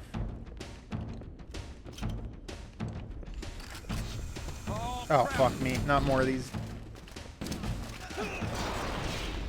I'm telling you, the longer we play through this mission, I think you'll come around. I think this is the worst level in Halo 1. Especially on harder difficulties. Like, I don't know, I don't really have issues with the library, the like very long... I guess you are kind of following you're following Guilty Spark throughout the level for most of it. Yeah. But you're also fighting me, the Flood, really which I think the amazing. Flood are fucking awesome, so I didn't really mind The it. Flood are fucking awesome. I was always into it because I liked The Flood with rocket launchers is less awesome. It is a little less awesome, and one-hit kills shotguns. Yes. That'll just blast you from corners. I think the biggest issues with the library is because there are multiple enemies that are basically just one-hit kills out of nowhere. Because of how the fucking checkpoints work, it can be really fucking painful to die and be like set back 10 minutes. And so while I'm totally open to this potentially being a... What the fuck? Where? See, this is also what I mean. This level's just very poorly designed and thought out in terms of its layout and where it expects the player to go. Oh, over here. Oh. Yeah, I mean, to be fair, my brain was kind of like, I remember going through the smaller tunnels, but I don't know. It's been fucking forever. And it's really distressingly hard to navigate where to go and where not to go. Yeah. Well, all the shit, yeah, I mean, that's the thing. All of it looks... It looks it's so very similar. alien in terms of its... Oh, I love how it's designed. But it's all very uniform. So it can kind of be hard to figure out. Which It's just that, yeah, I think they kind of failed a little bit at pathfinding for this particular level. I also remember some of that stuff being in, like, Halo 3. Like, in the final level of Halo 3, some of the stuff can be, like, it's a few hallways of Forerunner architecture, and it's like, I cannot distinguish these two. Oh, yeah, it can definitely be. You can get that way. I think one suffers from it the most, but I think that's just old game design, you know? In terms of sensibilities, in terms of pointing the player in particular directions. Fuck you. It's weird, because, yeah, I think Halo 2, it might be the best thought-out all-round campaign, but it's also a campaign in which nothing fucking happens. Halo 2 is like the ultimate video game that's like you feel awesome playing it, and then like you realize like, oh, nothing happened that entire game. I shot the Covenant, and I did some cool set pieces. I mean, honestly, that's kind of the case for both of these games. You just, like, you stumble upon a thing, like, I don't know, at least for me, the story of the Halo games themselves Halo 1 is outside like of self-contained, Reach but Halo 2 is predicated and upon you then playing Halo 3, because it ends on a cliffhanger. I think 3 and Reach are, like, where the story is the most well-presented of the Halo games, and so people actually remember and can distinguish shit happening. But Halo 1 and 2 are just presented in a very, like... I don't know, there's story beats in it. Story secondary.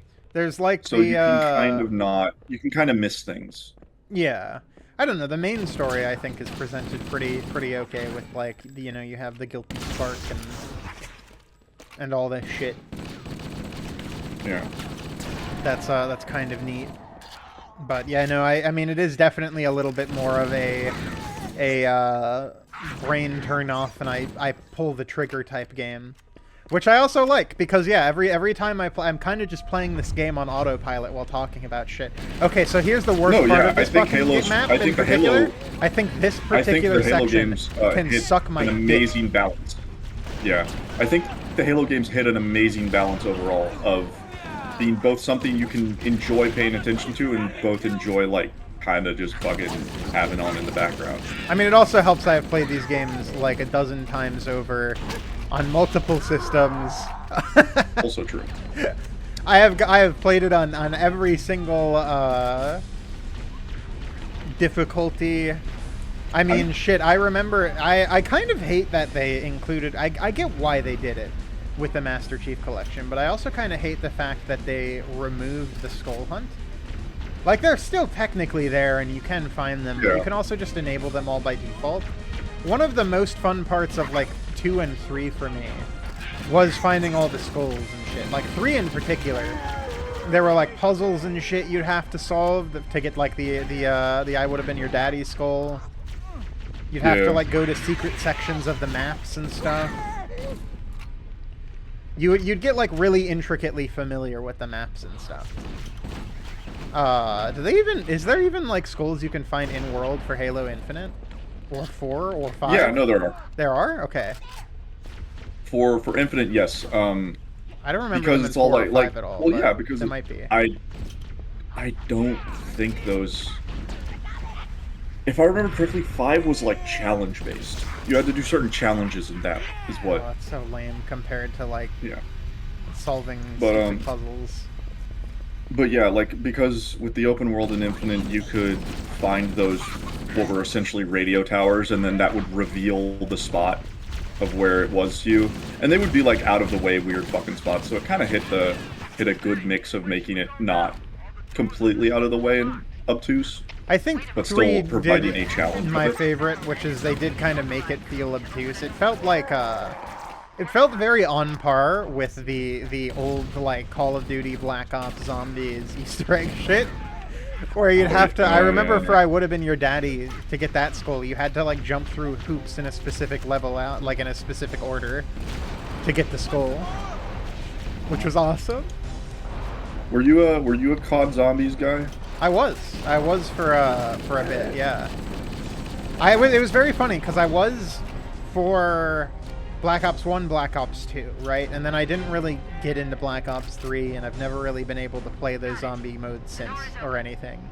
So at some point a few years back, I went in to go, like, see, you know, I was curious, like, you know, what's happened since then? So I looked up a story summary, and I didn't realize how fucking batshit that shit got. Like, right thereafter. Yeah, I didn't know there was a story, because, like, I didn't have any of the games with zombies in it for most of my childhood. I had the Black Ops 2 eventually, but that was even then, it was kind of past the point where people were then playing, like, Advanced Warfare. So I never got huge into the zombies, but yeah, like, eventually I was told, like, oh, there's a story to it, and I was like, that sounds fucking wild and wacky. Yeah, it was like a background story where you could do all these Easter egg aspects and like click on certain parts of the map and do things in a specific order. So we're pulverizing through this section on the harder we're doing great right now.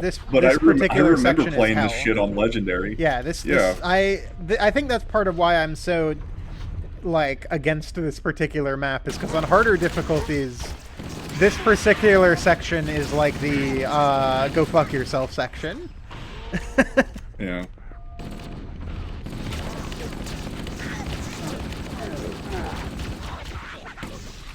Oh god. But yeah, no, I remember particularly Black Ops 1, I think, is where I was at my, like, prime with Call of Duty stuff. For particularly the zombie modes, just because I had some friends that would play it and we would, like, do the Easter eggs, and I was always pretty into that. But yeah, there's, like, aliens and shit that happen in that. There's, like, aliens in different timelines. There's, like, a godlike figure called fucking Dr. Moby or Morbius or whatever the fuck he's called. Monty, that's right. I just remember there was a point where they made one of the jump scare Easter eggs important to the story, and I was like, oh, this is so fucking stupid and fun. It's very dumb. But it was also, like, you know, it's always been optional. The main thing is that the mode is fun to play. You know, you get to do that. You get to survive. It's very cute that that mode has become, like, such a staple of those games for whatever reason. Yeah. I think, I don't know, I'm not huge into Call of Duty anymore. I kind of had the I think the like, last time middle I was school. when they did that Modern Warfare remake. I think everybody briefly had like a window to get back into Call of Duty for like a year. Yeah. And then after that, I feel like everybody kind of fell off again. Yeah, I got into that Modern Warfare reboot. I was pretty into that thing because it felt incredible to play. But that is the last Call of Duty I've touched. Yeah, I didn't have like a console or anything to play it on, so I didn't get that. But my dad got really into Warzone for like 2 years. And it was during like Cold War, I think, and Modern Warfare 2. So we do have those two. So I've played Cold War, and Cold War is actually really good. Oh yeah, I did not actually, expect it to be as good as it was. I actually quite like Cold War. Yeah, I lied. That's the last one I have played because or not Cold War. Wait, what's Cold War is like Black Ops 5 or whatever. Cold War is good. Yes. Black Ops 6 is also good. So the thing is, I like to pick up Call of Duty after the fact, like several years later, just to play the story. I have always been very fascinated with Call of Duty stories because they are essentially big, bombastic, huge budget stories that are, I mean, for better or worse, they're military propaganda, but they're like these big, huge stories, and there's stuff in the new ones that is kind of awesome. Like Cold War and Black Ops 6 have multiple sections where you're just like infiltrating a base and like secret as a spy. Yeah, I did. Yeah, I died. But yeah, I don't know if you, because you played like the Cold War campaign, right? There's like a whole section where you're like going stealth mode, and it's pretty awesome. Yeah, no, that's the thing is like, I'm the same way where I'm more just interested in what is the next. I guess because I was a Modern Warfare 2 kid.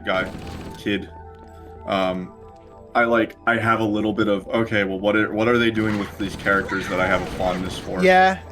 Even though they're completely new characters. Especially the new ones, yeah. I mean, at least you have it nice to you where it's like, where it's like, okay, these are new characters. Black Ops has been like this weird zombified corpse where every once in a while they bring out like Frank Woods from Black Ops. They wheel him out. That's the thing. I mean, my favorite Call of Duty is Black Ops 2. Yeah, I mean, Black Ops, I think, is like some of the best that franchise ever got in terms of. I also hear I never played it, but I want to play Infinite Warfare at some point because I hear it's a really good sci-fi campaign. Dude, it's so funny because I remember people were like super mad about Advanced Warfare, and then a few years go by and people were like, "Oh, Advanced Warfare is actually good," and now it's happening with Infinite Warfare. And as someone who's played it, it's not. I mean, like I'm mostly just interested in the story aspect because people have, it seems like it's got like some sci-fi shit. Yeah, it's fine. They didn't tried it also to like make come out another... around the time of Titanfall 2? That's kind of the thing, is that like for military sci-fi, it's fine, but like level wise it's not that interesting. And like the main villain, like the character that you're actually going to recognize, played by what's his name, the guy who plays Jon Snow of all fucking people. I mean, okay, it just doesn't here's work. the thing. I don't think any villain in a Call of Duty game is ever going to be better than like Menendez in Black Ops 2. That is like the only good villain they have ever been able to write with that franchise. No, yeah, and they tried to make Menendez hot, and it just didn't work. Yeah, no, you can't. They literally were never able to replicate Menendez being like a cool villain guy. It worked with Black Ops 2. I think I need to at some point replay Black Ops 2 because when it came out, I was kind of like, Yeah, people forget Makarov was just an evil Russian. Yeah, he's just an evil. He's not particularly interesting. None of the he has the coolest introduction, which is the no Russian thing. So he's got that. But like aside from having hype moments and aura, I wouldn't say he's like a villain with writing. Yeah. I think that's kind of the thing. Is But yeah, like, I like to there's- dip in every once in a while to. Yeah. Black Ops is one of those franchises that every once in a while, like 2 years after the fact, I'll get the story. The new one looks like hot fucking dog shit. It looks like it is yeah. I think perhaps the first Literal- AI generated literal AI. quadruple A video game that we've seen. Yes. Yes. Yes. Like a yes. significant I- portion of that game feels like it's AI generated. The past couple years, all of my consumption of Call of Duty has been through Bricky. Like Bricky, this yes. YouTuber. Yeah, and he just put It's out so like fucking his. funny that he. So I know Bricky because he does, still I think, Adeptus Ridiculous. Yeah, which yeah, is he does like a Warhammer 40k podcast Yeah. where he talks about 40k lore and stuff, and that's my introduction to him. Yeah. I only just recently found out that he has a YouTube channel where he talks about like other things. That's really funny. For the longest time, that's the only aspect. Like I used to watch that, and that's the only thing I knew about him particularly was that Adeptus Ridiculous. But yeah, I've peeped his more recent videos about like. He has a really good one for 7 right now. That's really Yeah, good. he does Quite Call cool. of Duty. Yeah, he does like the Call of Duty like reviews every year. And He's so got that's he's just got what the I same watch now. brainworm that I do, which is I like the spectacle. Yeah, I think part of it's like It- spectacle it's- and also like. Okay, here's the thing, Oh. right?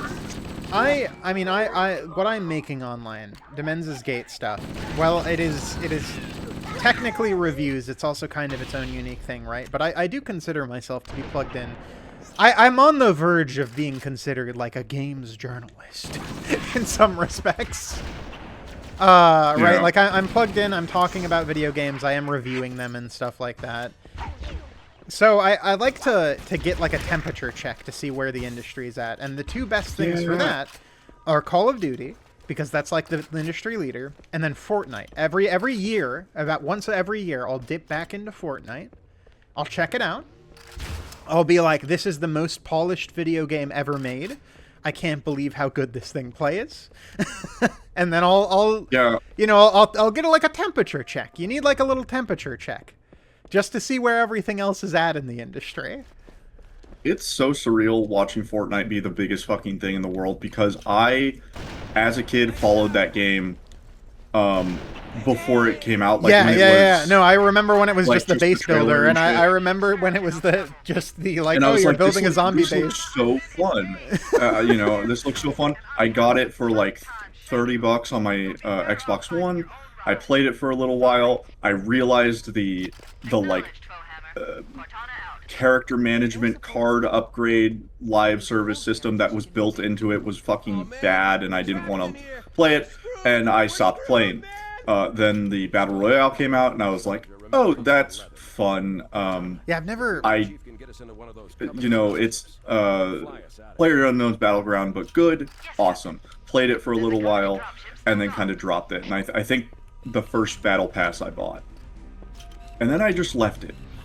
And every once in a while, I will not look at it as deeply as I do stuff for Call of Duty, but every once in a while, I'll check back in and be like, what the fuck's going on with this game? Yeah, no, I'm the same. I use it as like a temperature check to see what's up. The entire map has been turned into a fucking Simpsons cartoon, and I'm like, yeah.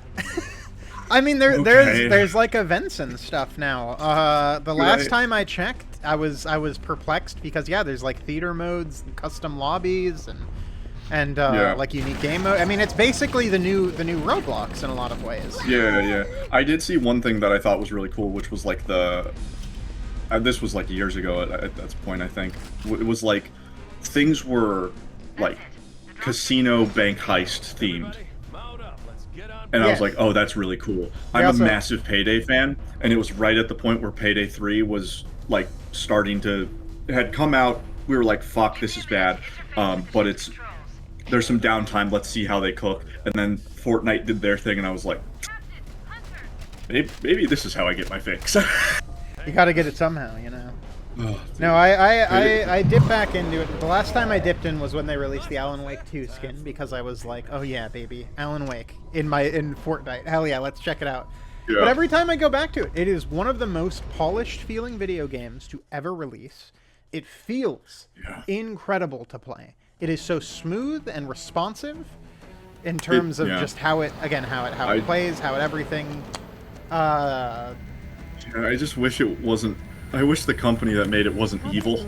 Yeah, I mean, so is Activision. So is every video game company that makes like a AAA thing, to be honest. But that's kind of why I don't play many AAA games anymore. Yeah, neither do I. Like, dude, my main like thing I consume and like media-wise is music, and my main avenue through that is Spotify because it kind of has to be. Yep. I'm trying really hard to change that, but that is also a fool's errand I'm very well aware of. So I kind of need to take the moral, like, consume in as best you can, in the ways I can get it. And video games and movies have kind of been the places where I'm willing to make concessions to, like, all right, I'm not going to support this fucking thing. Yeah, like I want to.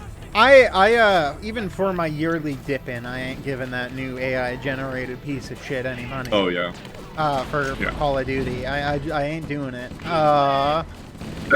was the first Call of Duty game where I was like, honestly, I feel like anyone even my purchasing it for $20, I might think a bit less than them. Yeah, even my purchasing it for like $20 down the line really doesn't feel worth it because it's sending a very poor message.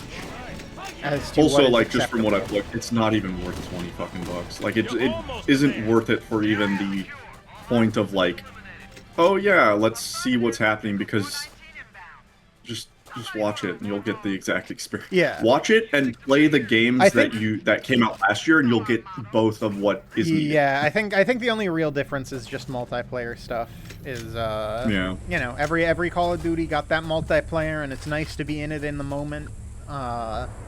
I liked when I played Black Ops 6. I really liked. I dug the shit out of the multiplayer in that, but unfortunately, that new one, I ain't willing to give that none of my time, none of my. Oh, hang on, this one guy is just running towards us. Get in. Yeah.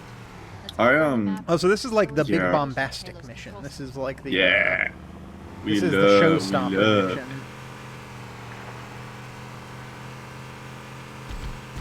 It is kind of interesting how, like, at least in terms of missions that are the big bombastic, like, things that everyone remembers, game is incredibly front-loaded. Then you kind of get that, like, solid base of the middle and kind of end, and then you get the Maw, which is fucking awesome because it has the Warthog run. But yeah, I do think it's interesting that, like, because after this, what? So is it 3 for 3? That's not. Well, so it was Bungie for Halo 1 at least. No, I mean, is it 3 for 3? Like the mission? Oh, I want to say yes or pretty close after. No, I think the next one after this is the Flood mission. Yeah, right. That's 3 for 3 Guilty, right? Is that the name of it? No, because 343 Guilty Spark is... Well, actually, no, you might be right. That's the library. So, yeah, you might be right. I think that might be... I thought 3 for 3 Guilty Spark is the initial... Let's keep going inside. Is the name of the like, first one, because it's where you meet him. He saves you from the jungle, right? Oh, yeah, you're probably right on that, yeah. I just think of those as like the same mission in my brain, but I do think they are split up. I think you're correct there. Don't let them lock the doors. I got that fucking 2-foot teleport. That's great. It is kind of nuts how like weirdly. Oh wait, no. The one where we go further down the hole and then it's 3. Okay, there's one more before we get to the Flood. After this. Yeah. Sorry, I had the epiphany. No, so I was gonna say, again, I guess this might just be a difference in what you've played versus because I've played a lot of like older PS2 and games of this era. Like that's particularly like that's what I grew up with. That's what I was used to playing. Yeah. It hanging in the middle is not really just a Halo problem. I'm gonna be real. That's like an every video game of the era problem. I think most games of this particular era are like really good up front, and then they have a part in the middle that kind of sucks shit, and then there's normally like a really good ending if you're lucky. Actually, if I think about the games that I have played of this, because I had a PS2 growing up, so like I played I had both Silent Hills, I had Shadow of the Colossus, I had Metal Gear Solid, the first one, and I had underrated gem of PS2 era, Genji, Dawn of the Samurai. Fucking fantastic action RPG. Don't think I played it. Dude, it's so fucking good. It's so cool. But that might be one I have to add to the old PS2. Yes. Single player, but I will definitely shoot the shit with you in a chat if you play that on stream. Yeah, no, I mean, I like just fucking checking out shit from the PS2 and all that. I actually love just kind of doing, like a weird mixed bag where I just check out some stuff. Yep. At some point I need to showcase the hot video game Ghost Hunter as well. Which is a weird game I have like a childhood attachment. The PS2 is a weird console, because like you get to the 360 era, and like there's Even the highlights, right? Like there's early the 360 was also very fucking weird. It eventually like kind of smoothed out, but there's so much on the PS2 that's so varied that everybody has like this one random game they grew up with that they're like, hey, have you played Scrumblow Blumblow? And I feel like with hang on, I gotta do pistol kill. God, there's such pushovers in this. Well, I think it's because they actually take damage on their armor. Like, at least in Halo 3, I'm pretty sure you, like, literally only have a few points of damage. Yep, yeah, you can't really get, like, anything done, but they're absolute pushovers in this game. But no, I was gonna say, so the PS2 is, like, far more varied, but when you get to the Xbox 360, it's like, everybody had Halo and Call of Duty, like Modern Warfare 2, everyone remembers those. Give me a quick sec. Have some... fucking if I can. But like, I don't know. There's less like weird Scrumblow games that everybody had, whereas I feel like there's literally 6 trillion PS2 games that I'm still hearing about today. Sorry, you had a bot in the chat. I had to. Oh, did you? Thank God. Thank God you're. I had to kill him. I'm checking in the other tab every once in a while. So this is also one of the things that's weird that they added. Is they added the terminals in this, which the terminals were a part of 3. Oh, yeah, I forgot that they added that to the yeah. They sure did. Did it pull you into that cutscene? No, but I can. It's here. But yeah, they added these, and they're like these weird. It's all animated like the Bowser fart gif.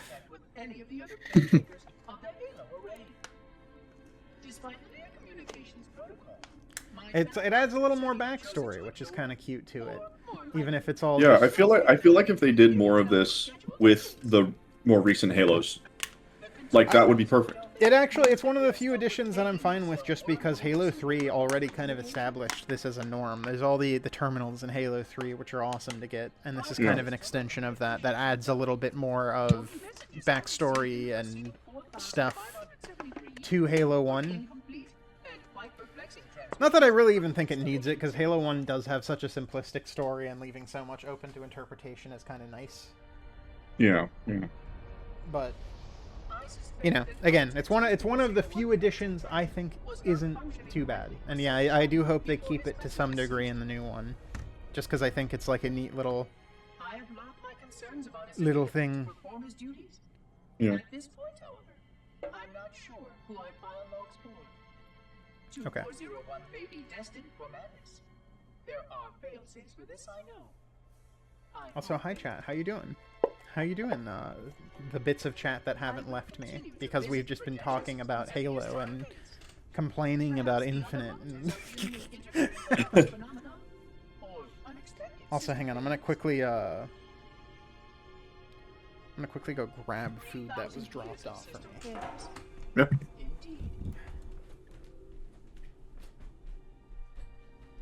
the meantime, I have exhausted all scheduled research activities assigned by the Council.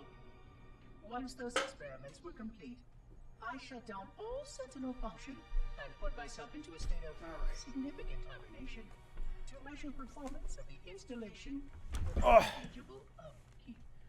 Man, this cutscene that I'm watching, it's just still going. 343 Guilty Spark. Let me tell you, that guy, he doesn't know when to shut up. 150 years with no noticeable impact. Yeah, that's kind of his thing. You know what? You're right. That's the real reason he needs to die. This was quite troubling, as I was led to believe I was not capable of such a state. This was one of the gifts I was promised, an end to strife. I am aware of the dangers of a system such as myself losing operational focus. It is cute though, because I liked these because they all add to like the story of Guilty Spark, which I think the story of Guilty Spark is one of the strong points of 1. It's like the strong point of 1. I read the book that is his backstory, and it's actually pretty good. Yeah, I mean it's the story of just a little droid going slowly fucking mad because it's on like a planet by itself. Oh no, dude! So I don't know if you've read. So he's not an AI. He's a dude. He's an ancient human who was put into a fucking sphere, and it was just left to like go crazy. I see. Yeah, I forget that like old Forerunner. The lore of old Forerunner is that they're essentially just more advanced old humans. Not exactly. They are their own race, but it's told that essentially humans were like on their level, if not more advanced, before the flood like took over. The Forerunners were just kind of the only ones to survive long enough to come up with a solution. And so when, they kind of had every race that was there start from scratch when they like set everything up post Halo. Yeah, a more interesting version of the Mass Effect 3 Reapers. Yeah. I haven't played past Mass Effect 1, so I honestly have no idea. What the fuck? What? You haven't played Peak? No, I've tried. I've tried. I like this game. Honestly, so I do think as more time has passed, I do think 1 is the best one. I like that one is a fucked up RPG. It makes me so delighted that how much of a fucked up RPG 1 is. Yeah. Use the hollow panel. I guess the thing is this is the other side of the coin for the two bears. I'm much more into fantasy than I am sci-fi. And so I love Dragon Age. Good. That should and so like that being the Ubisoft RPG that like stuck with me. You mean EA? Or EA, yeah. I don't know. For some reason, those are like, because they are they're very EA, similar right? companies in EA. that they both have. They are both EA because they're BioWare, but they're very similar companies. EA and BioWare. EA Ubisoft and Ubisoft are very BioWare similar companies in that they have like they have like 2 franchises, and that's it. Yeah, like BioWare and Ubisoft. I don't know why their names kind of meld together as the same company in my mind. BioWare. Oh, I love BioWare. I love Prime BioWare. BioWare is one of my favorite companies ever in its early stages because the origin story of that company is it was made up of 2 doctors who one day just kind of decided, like, what if we made an RPG? That's so awesome. Yeah. And then that became Dragon Age. Or no, I think it wasn't Dragon Age first, but, eventually that would spiral off into Dragon Age. Yeah. Which is, I will give it credit, one of the best RPGs ever. Dragon Age is awesome, still to this day. Yeah, Dragon Age Origins is genuinely one of my favorite pieces of fantasy writing just ever. Dragon Age Origins and Mass Effect 1 are some of the all-time best RPGs ever. And I actually like Dragon Age 2. I know that's unpopular, though I think people are coming around it now. Yeah, Dragon Age 2 isn't that bad. It was just like, it's Oh, it's not fucked that. up. It's fucked up. It's formatting and like the way it presents itself. Yeah, and it's like it fucked gets up. repetitive. But the story itself is. It is like fair. so clearly a video game that is half done in a lot of respects. Yeah. Yes. But the main story is great. On my first playthrough for Dragon Age 2, I romanced Anders. And then I found out he was like Mega Hitler, and I was like, oh, I'm starting to feel really bad about this. Starting to have regrets. Yeah. Inquisition's really good.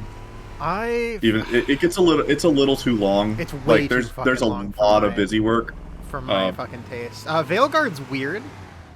I played haven't a played little bit of Veilguard Veilguard. yet. Veilguard feels like Dragon Age 2 again in a weird respect, and it makes a lot of sense if you realize that game was kind of like the corpse of Veilguard as it is now. It started life as a multiplayer only Dragon Age. Yes, I heard And about that. It was supposed to be like an MMO. Yeah, right? it was like a weird MMO live service type dealio. And it makes a lot of sense playing that game because it really feels... It has the exact same problem Dragon Age 2 does, basically.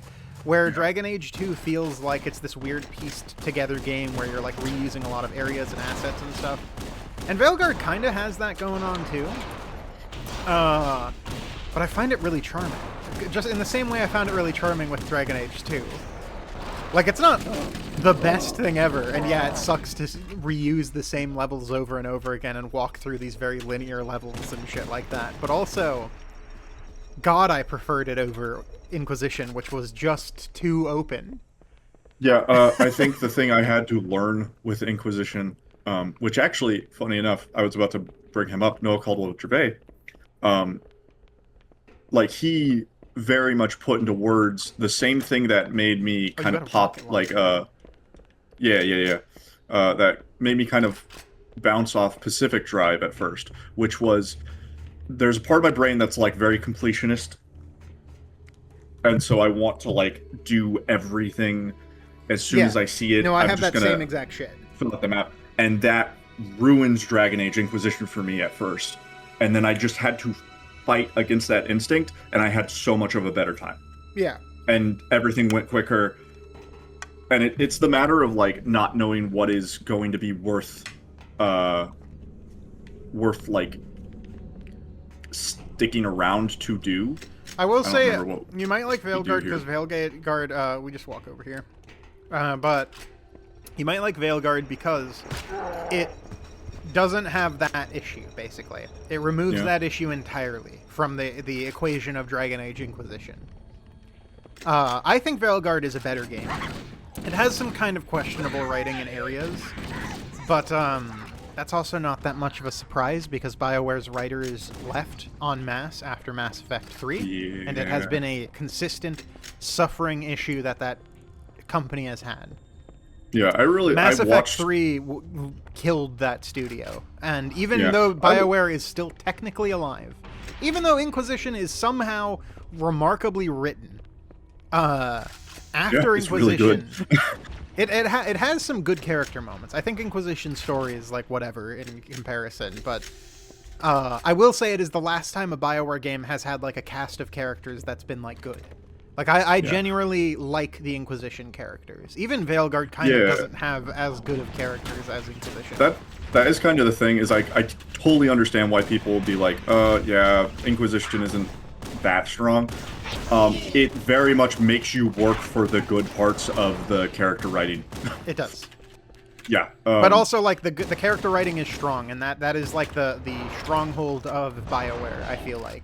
Like, even if you don't like Mass Effect, I think the biggest strength of Mass Effect 1, 2, and 3 is that the characters in it are so strong that you are willing to play those 3 games to figure out their story, really. But yeah, no, I feel like, I mean, that's like the big draw with Dragon Age as well, is like the characters are all fucking like stellar in the first game. And in 2 even. 2, despite the game sucking shit in terms of gameplay. Like, it's just going in the exact same, like, 6 dungeons over and over again, right? But despite Pretty that, much. Dragon Age 2 has incredibly strong character writing. Like, everything with Anders is awesome. Everything with that whole area is just awesome. Oh god, I don't remember where the fuck to go. Get out of here before additional reinforcements. Okay, it's just further Find that down. map. That's right. Yeah, that's what I'm assuming. Oh well, active camera. Yeah, I don't know. I like old BioWare. I wish they had good writers, but unfortunately, you can place literally 100% of the blame on Mass Effect 3, the game that destroyed that company and kind of like shot them in the foot so hard. I just had a fucking bridge moment. What? I had a like a PUBG PewDiePie bridge moment? Yes, dude. I What's- literally just were you I just about to saw say a this- slur? No. I saw this room and I was like, I remember exactly where May freaked the fuck out. This is the room where May. This is the one that drove her insane. Yeah, this is the exact area where I was like. In oh, fairness, no, I get it. This area is poor also woman. kind of poorly designed in terms of layout. Yeah. Well, damn, if you remember, it wasn't the game that was the problem that stream. No, it wasn't. It was chat being very bad and deserving to be punished. Chat being exactly what I was like. God, please just don't. Oh, fuck. I've had other instances where I've ran into niche internet micro celebrities, and the biggest thing that has always had me bounce away from those communities has been like, don't be the person who fucking is weird about it. I don't understand people who just don't. It was the co-host's fault. Fuck you, Colin. What do you mean? I didn't cause the May crash out. It was you fuckers.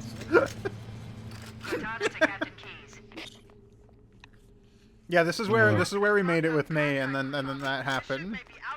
Yeah. And then the bad times happened. And then the fucking dark times. I just wanted to play Halo. It has been nice to just kind of like turn the brain off and play this bad boy again, though. Yeah, definitely. What? See, this is what I mean. There's a lot of designs in this game that, like, where do you go? Yeah. I love that from a art design standpoint, that there's just a bunch of random bullshit, but it's also very much like, fuck, dude, I don't know, I'm lost. They're in this section. There should be like a little like HUD thing you can press at least, but I guarantee you in this section in the new remake, they're just gonna like plaster a go here thing. Yeah, well, which in eventually, fairness, like after Halo time, 1 does that the as little well, but it marker only will- does that when it's like really Yeah, after obtuse. like 10 minutes. If you stay in an area for 10 minutes, it'll tell you what fucking door you have to go through. But otherwise, you're on your own. Luna, I'm not going into the context of the May crash out stream. It's on her channel still, even though I don't think it should be. You can watch the stream. You can watch the stream. Put your hands away from your crotch when you watch me or May's content. If you're gonna have your hands down your pants, at least have it be over me, not her, okay? That's all. That's all I ask of my fans. It wasn't even that. It was just people not having basic fucking social boundaries. Yeah, no social boundaries. Just we're. I know we're like voices in your machine, right? Like in your computer screen. But like, we are just people. We're people who like make things, but we are.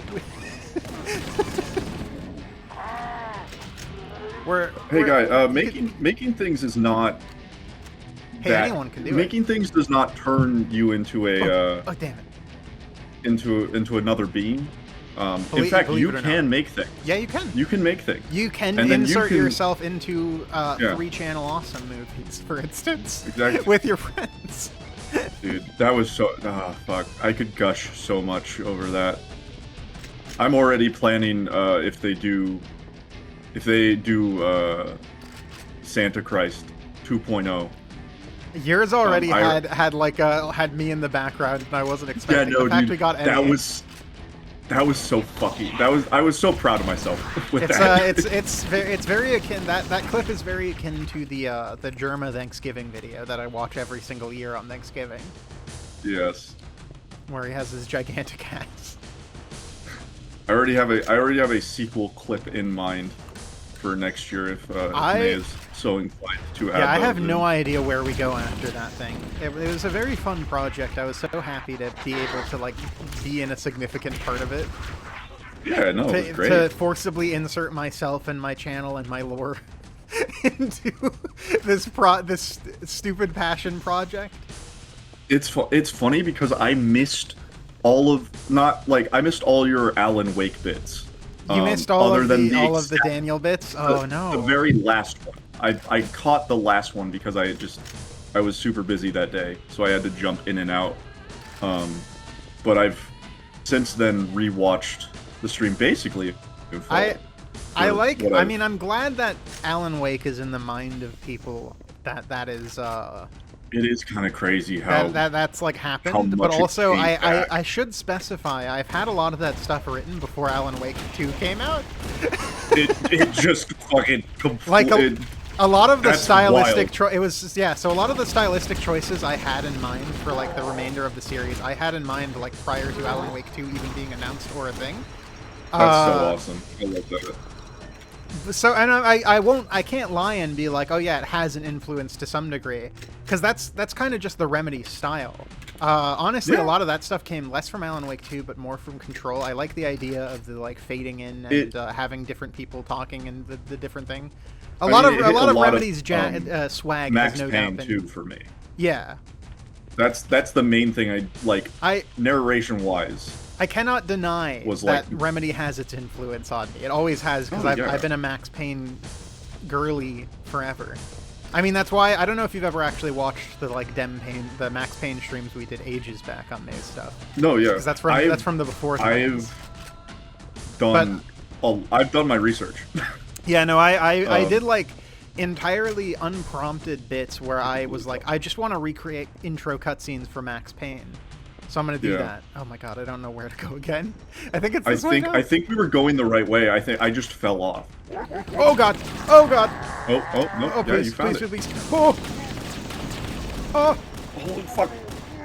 I died. Yeah, those guys are so scary in 1 because there's like no real counter to them. Yeah. The counter to the energy sword guys in 1 is just walk backwards really fast. Yeah. But no, it's been funny being your friend and kind of an acquaintance of May.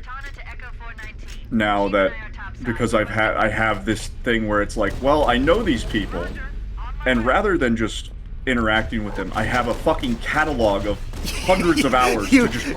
You're getting like the experience of watching like your two grown-ups, your parents, right? I guess like, you're because this is like you're watching movies of like older cousins. Yeah, right. Of seeing everything just laid bare out there. Yeah. That's very funny. Oh my god. I think about that often in retrospects because like, right, if I ever have a kid or if somebody that's like a streamer has a kid, right, there's like this whole. Oh yeah. Like they're gonna see that at some point. Yeah, I mean it's. Yeah, that's kind of the thing that has always made me almost hostile towards putting any image of myself.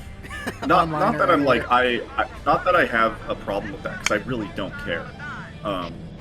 You know, my face is literally on the stream, the Channel Awesome stream. It is. There is a bear cameo there. Yes, but like because like I'm not planning on. I don't want to be like a creator, but I have like ideas for stuff I want to do. But I don't care much about its success. Is like I kind of do the art for art's sake shit. But I find it really interesting when people do like are able to cultivate that more like communal thing. Yeah, I've never been much of I've only more recently kind of gotten into like the streaming on a regular basis thing, and more or less it's kind of just to forcibly trick my brain into taking a break. Yeah, no, that's fair. But like even then, I think like, dude, if I was a kid and my dad had these fucking out like movie length videos talking about video games and doing these fucking like crazy fucking movie level shit. I mean, sure, depending on the age, you'd be like, this is fucking lame or this is awesome. But it's a cool thing to like, ride the line. I guess, be able to look back at, you know? Yeah. Yeah, no, I get that. It's gonna be so bizarre to be able to point at all the Demen's Gate stuff and just be done with it eventually. Because there is like a solid end date on that stuff. Not like a date, I guess, but there's like a solid 3-season plan for that. And I'm already getting to the second part of it. I hope it's done by the time I'm like 30. Fair, very fair. I would like to not perpetually be making the series, as much as I like it. Yeah, but not have to like put a massive amount of it into it. Yeah. I don't know. You know, it's also fun as fuck. I had so much fun doing. Again, the bits people pointed at and were like, I see you, Alan Wake. Which again, very funny to me because I can't deny that the style's there, but I will admit. I played Alan Wake 2, a game I waited 10 plus years for, by the way. I love the original Alan Wake. Honestly, a lot more of my stuff was because the original Alan Wake was like a thing that I played. I always wanted to play the first Alan Wake, but it was one of those games that just never... I never found myself being able to play when it was... Because, you know, I remember like looking at the advertisements for it in Xbox Magazine. Yeah. Yeah, I mean, I've just always been a Remedy diehard, so Alan Wake was like so... And I'm also a huge survival horror mark. Yeah. So I think that was the thing, is I wasn't into horror in the way I am now. Well, I highly recommend it, because Alan Wake holds up fantastically, and that second game is awesome. Though I will admit, I was playing the second game... which I need to actually go back and properly finish now that I have a PC that can run it properly. Yeah, fair. But I remember playing it and being extremely like, uh-oh. Not for any particular reason, but because I was a little worried that people might think I have crimped a significant amount of things from it. Despite the fact I haven't even at this point finished playing it. I think you're honestly in the best avenue through which to do that, because being the next generation of Channel Awesome people, non-pejorative, you're kind of expected to do that. Yeah. A little bit. Well, I mean, it being slightly derivative is kind of like built into Demen's Gate to a point. It's kind of what I'm banking on a little bit. But I also hope to do my own thing with it, and I think I've managed to do that. I was extremely proud of the inserts I did for that particular stuff, the Daniel sections in the Channel Awesome stream. I was so we came up with that idea fairly last minute, and then I was like, can I like wrap it into being kind of a trailer for season 2? And we just kind of ran with it, and I think it worked out extremely well. I think it's very, very cute, very, very, very coy for that stuff. Originally, we were way back when thinking of, this is before we like stopped doing the Max Payne streams, and one day we'll probably resume them. But we were originally thinking of tying that in like a weird way. That would be great. Yeah, no. Because I'm a deranged psychopath that's like I wanna tie all this stupid. Oh yeah, it's so much. It's fun to make art with your friends, and if you get to like do stupid shit and like mash them together. Well, again, I mean, also like a lot of the direction I have is very particularly based on stuff from that era. Like, it is very funny that you call us the modern day Channel Awesome, because I don't think you're wrong. Specifically my stuff, because that is definitely what I'm heavily emulating, what I'm trying to capture. Well, it's more the idea of like the, a Channel the, like, Awesome broader character. Community of people where you'll in the off chance that you see a person who's like, oh, it's Demen's Gate in a Maze stream. It's like, oh yeah, it's whatever. That's the thing that like shocked me so much about running into you guys when I did, because I was already a massive Hazel fan. That's always the funniest, because everybody, my My girlfriend is also a big Hazel fan and knew about her, but not me. And it is very funny that everybody in my life seems to know about Hazel.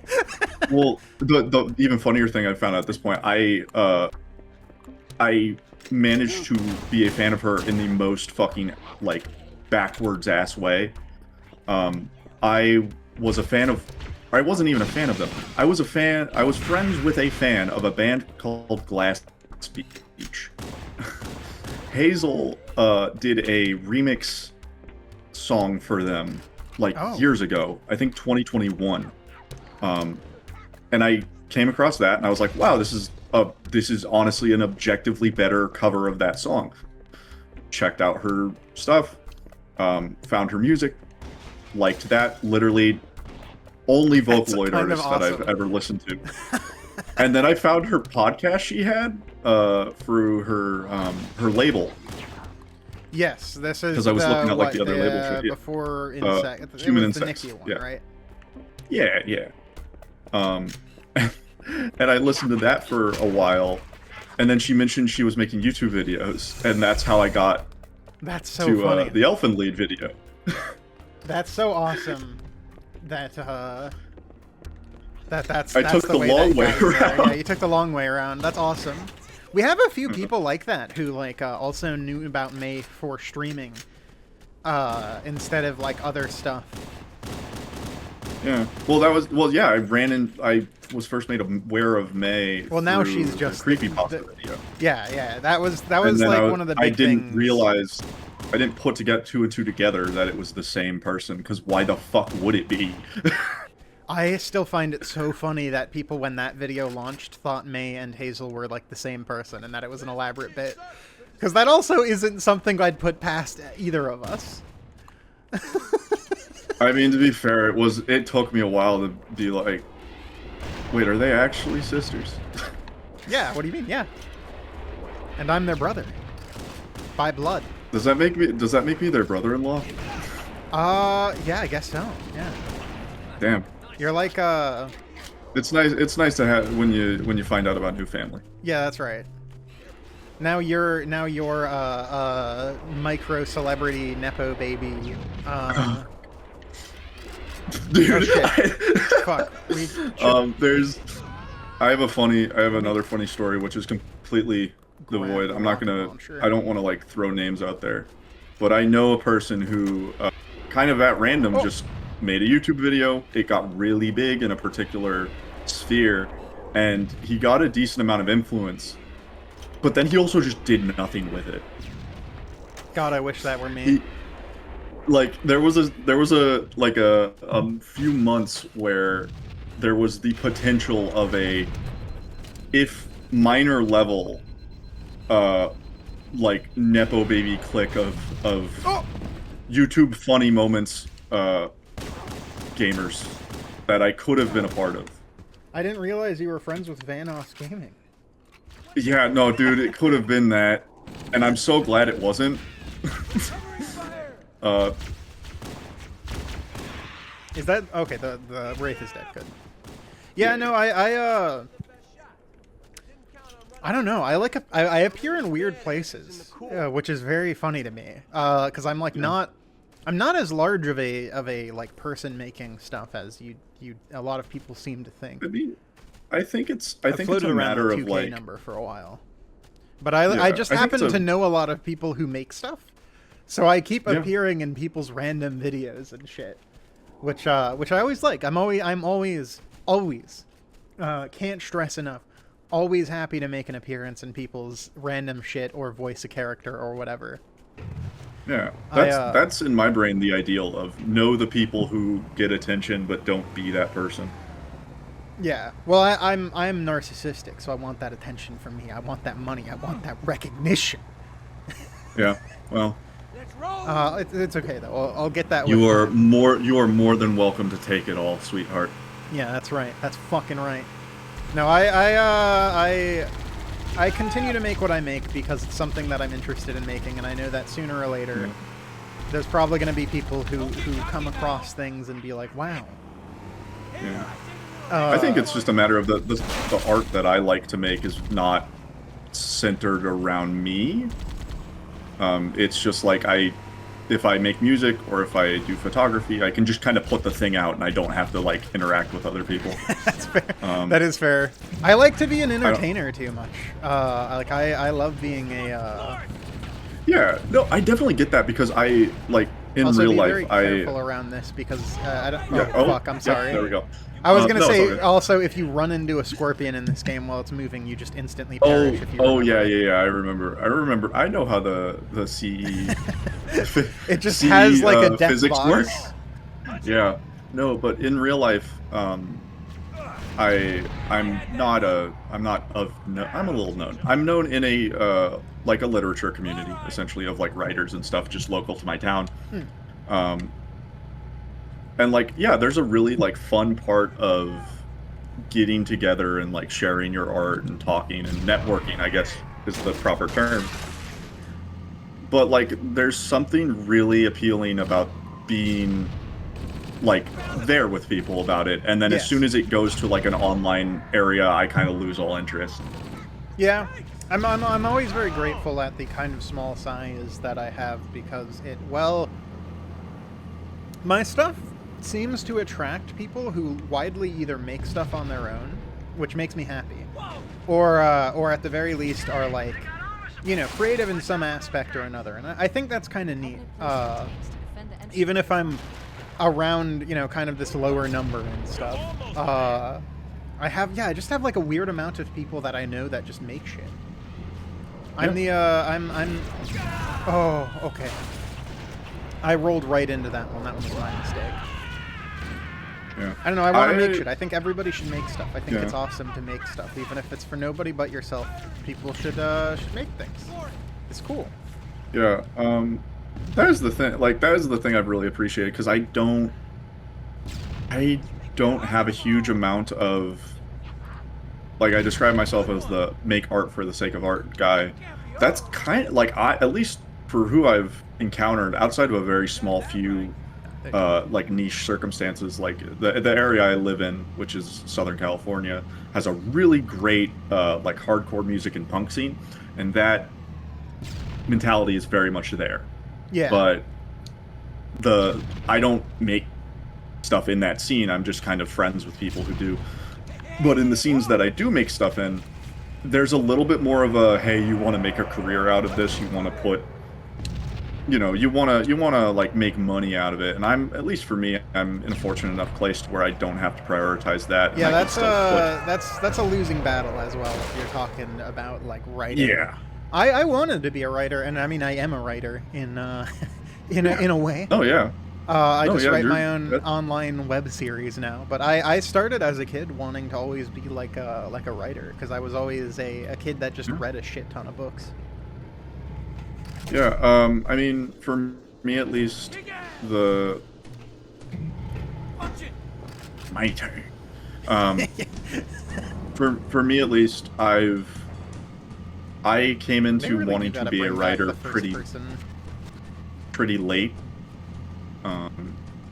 Like, I wanted to be an illustrator for a very long time. I love drawing, and then just over time, I kind of lost patience for it. Literally, like, that's just what it was. It's just I kind of the things that, first off, I was like, I like painting, I like landscapes, and all my friends and all the people I was talking with were like, they were internet artists. They made like animation and art or like characters and stuff, and that just never hit me in the way of what I wanted to make, even though I appreciate the fuck out of that, people who can do that. And so I just kind of fell out of it because there wasn't a huge like social base around that. I mean, there's also just and a it huge wasn't time until with art that is kind of required. Like, you need to constantly upkeep your skill and. Yeah, I mean, I think that's also there for writing, but I felt less of that with writing, and also I found the community of people where I was like, oh, we're making the same stuff, and we can like talk about it. We're on the same page, you know? Yeah, I mean, it's also like a difference. I just kind of fell into that. And I mean, both are tough, honestly. Both are unfortunately. Like so genres of media that are really hard to get people into in this day and age. Like, even Yeah. Is not really like a good site to share photos. It used to be Twitter, but it hasn't been Twitter for a very long time. Well, that's the fun part. Literally, I was looking today because I have a bunch of photography. I have it on my Instagram, but a few of it. But even then, it's not a good like Instagram's place probably to share the best it. place, and yeah, it still sucks for that. Yeah, it's the best place, but it's still not good. And so, like, with that, I've been trying to look at places that are maybe more designed to be just a place to have a portfolio, you know? If other people are, like, want to go out of their way to, for one reason or another. And I found, it's called, like, Pick Spot or some shit. And it's a pretty, like, basic, just, you know, like, picture sharing site that is also more like you're curating albums of stuff to put into. And that, along with trying to get physical copies of most of my stuff now, which is another thing I've been having to work on lately, it's been interesting, like, oh shit. Oh shit, I did an awesome jump at least. Oh no. I don't know what I was talking about. I was fucking getting stalling. And shit. Yeah, trying to get like physical copies of my photography and shit like that. Dude, I spent like a bunch of money printing out physical copies of like a lot of my poems, because poetry is kind of the main thing that I've been doing lately. Yeah, I'm actually, dude, I've finally done the thing you're supposed to do, which is self-publish. Oh, did you? Well, I've curated a bunch of stuff that I'm going to. Okay. Once I get all that's the still like fucking something though. Like you have a body of work all that the you're pulling. formatting. Yeah. Here's your stuff, by the way. I've been having to like curate there's a big zine culture where I live, and so putting together something like that has been a project I've been working on to kind of get the general start. And then also, as soon as I started doing that, I also got accepted into a decent local publication of an anthology. So that's really exciting. Oh, I mean, again, you know, that's awesome. I mean, if you do have published work, let me know. I'll hop on that. I like to support and get the work of any of my friends that are making stuff, you know? Like that's... It literally might have to be that I have to buy one and then just send it to you, because I don't know if they're going to be giving... I don't know if they do, like... if they'll be... I genuinely don't know how they have it set up, because it's like it's about as local as it gets, but it's like they get a real... Dude, they have, like, it's a real book. It's like it's a book with binding awesome and everything. To be inside I was like, holy shit. Yeah. I mean, even like still making the YouTube videos and stuff that I do, I think a personal thing would be like, if I managed to get published, that'd be awesome. That's like a dream come true. So like, if that's happening, then like, definitely congrats on that, because that shit's awesome. Yeah, it's really great. It's also not a particularly easy thing to do in this day and age when like reading is... Oh, yeah. Well, there's a whole there's a whole half of the writing and poetry community in my city that is pretty much just dedicated to the publishing side of it. And like people get published relatively well. I'm actually on the younger side of the people who get to that point, which is why I'm like very excited about this. But yeah, if that wasn't a massive part of our community, no one would be published. Like there would be like self-published stuff. Yeah, it's tough. Like the massive events we get would not be happening, and so like it's an awesome and constantly important part of almost every community. Is the logistics side. Yeah, no, I mean, I'm very thrilled at the fact May and Hazel were even able to get like a physical theater showing of their film, because it's not particularly easy unless you like have connections to get something like that, to publish something or to release a thing physically, it's not like an easy task. So anytime I have a friend that has done that, I do my best to support them.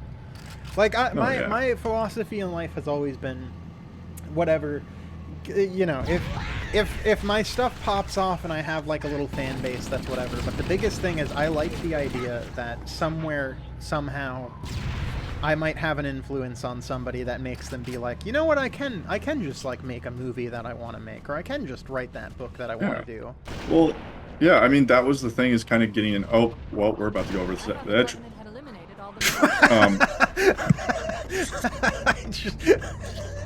Oh, you survived! I just watched you flail down there. That's so fucking funny. What was I saying? Oh yeah, part of like some of the other things I have. At least I'm like in the conceptualization phase, which I'll talk to you more about post stream. That I'm getting into has a lot of heavily been influenced by just the mentality of like, okay, yeah, no, you just need to start doing it. Yeah, you just gotta make shit. As I constantly say to people, you just gotta start like making things. Otherwise, you'll consistently tell yourself like, no, I can't do this yet. I'm not ready to do this yet. I have made so much bad music that I look back and I'm like, why the fuck did I put this out? But I just had to. I had to because you know, if I didn't, I was never gonna learn. I was never gonna get feedback for it. You gotta put out the bad. You gotta put out the bad so you can make the good. Yeah, and now I think I'm actually making the good. You know. Oh God. Oh. I have to be so careful because these things are like death traps. Yeah, but it's real, dude. It's so, I have so many fucking the weird idea that I actually think I can pull off, like amount ratio has definitely gone up since just observing your guys' bullshit. Anyone can just do anything. We literally just created our own films and inserted ourselves into like the work of somebody else. Yeah, dude. Anything is possible, my friends. Oh boy, sword. No, I think it's awesome. I think it's nice that we have like this weird. Again, it's like a small sphere that we're in, but the people within that sphere are like. You know, so far everyone has been awesome. Has been all very good and like all very creative as well. So it's been very rewarding to be like, hey, or to see people be like, hey, you know, you made me realize I could go on to make something, and I went on and made like a short film or whatever. Yeah, dude. I've got a few friends like that in real life, that have definitely like taken that step, and you know, they make fucking awesome stuff. You just gotta do it. But we're kind of rare out here because we're fucking. Well, you're also everyone in, like, wants LA, to make money of everything. Everybody wants to be like the next big person in LA. Yeah, I feel like that can kind of create a mentality where people are a little reserved, in terms of willingness to make themselves look like an idiot. Yeah. And that's part of why I have Demenza's Gate the way I do, is I'm perfectly content with making myself an idiot, and I think that the era of online clown in which people were willing to play characters instead of like boring versions of themselves was nice. I'm not a fan of like the current the era of authenticity. I'm just not a fan of it. There's very few people I've seen who do it well. I just don't. I guess it's it's just a thing that I'm deeply uncomfortable with. Oh my God! Did you see that awesome flip I did? No, I didn't. Oh, I was doing an awesome flip in the gun turret. Oh hell yeah! It just like flew up into the air, and I was doing a sick ass flip. Yeah, no, I'm always always very anti that, because I'm a character, you know, like the Venza and all that stuff. That's a character. The persona I present myself with online, in large part, is to somewhat like I have no desire to like let people into my life in a weird parasitic social relationship thing here. Like, that's not... Yeah. That's not what I want. Yeah, it's a weird thing where I can appreciate a few people that I've seen have done it, where they share parts of their lives, and if I think, there's literally one YouTuber I've seen who's done it in a way that I don't think is, like, bad, but all the time I see people who are like, yeah, no, like, you can be my friend. I'm like, fucking no. No, I don't like any of that shit. No. I don't like any of that stuff. I really don't like. A large influence on me making what I'm making is purely based on, like, the way internet culture is, and Discord and everything create this environment. YouTube creates this environment where cults can arise out of, like, the, you know, like the characters people play in things or whatever. Like, these groups of people are influenced and you know, they like all play into this fucking group delusion of being, like, best friends with people. Anyone who refers to you, I've said this so many times, anyone who's ever referring to you as, like, family or, like, besties or whatever, I don't like it. Yeah, most people who have like a name for their community, I start to get a little worried, because that's like a level of stuff I don't like at all. There's like a weird thing that happens with a lot of VTubers as well, where they'll like be really flirty with their chat members or like their mods or whatever, and it creates this weird. Like not. I don't wish to blame any of those people for doing that, right? Like, they're playing into a character people want, but at the same time, you are fostering a very unhealthy, just unsustainable relationship with a large group of people I literally think it's the fact. It's literally the fact that we have such a fucking horrifically, socially trained population. Yeah. Especially amongst the demographics of people who watch, you know, streamers and stuff like that. Because and I say this as someone who I know I was like this, or at least relied on this. There were a lot of points where, in my life, where I had, like, I didn't not have friends, but I just didn't have a social battery. Yeah. And so, like, my social time would be watching a streamer, and... Well, I've caught myself being weird and parasocial. And having to, like, be hyper aware of that shit, especially now. Step on the gas. Yeah. I mean, that's kind of more understandable when you're at a younger age, because that's exactly what happens. People are part of the original influence I had towards the Demen's Gate stuff. By the way, I should mention this. Have you seen the hit film Everybody's Gone to the World's Fair? If not, you should see it. It's a really great film about just that. Okay. But the way online community spaces... The only reason I'm mentioning that is because it's a film that's also vaguely about the same thing. Also, that fucking flew up. But no... He jumped down from, like, a pillar or something. Like, he jumped down from up here. Whatever that thing is. But yeah, no, the way the internet, and particularly... Again, it's all kind of on YouTube, but it doesn't help that, you know, Twitter and everything, all of these social platforms require you to be, you know, like, active socially in all these ways now that it used to not. But it creates this environment where I think, especially as a young kid, you're kind of funneled into, like, literally, like, these little communities that can be abused and fostered and, you know, used however the creator wants, and there's no real restriction on those people from YouTube's end or like Twitch's end or anything like that. Like, there's not really any restriction on any of that stuff at all. Like, people don't really get punished for being terrible people on YouTube.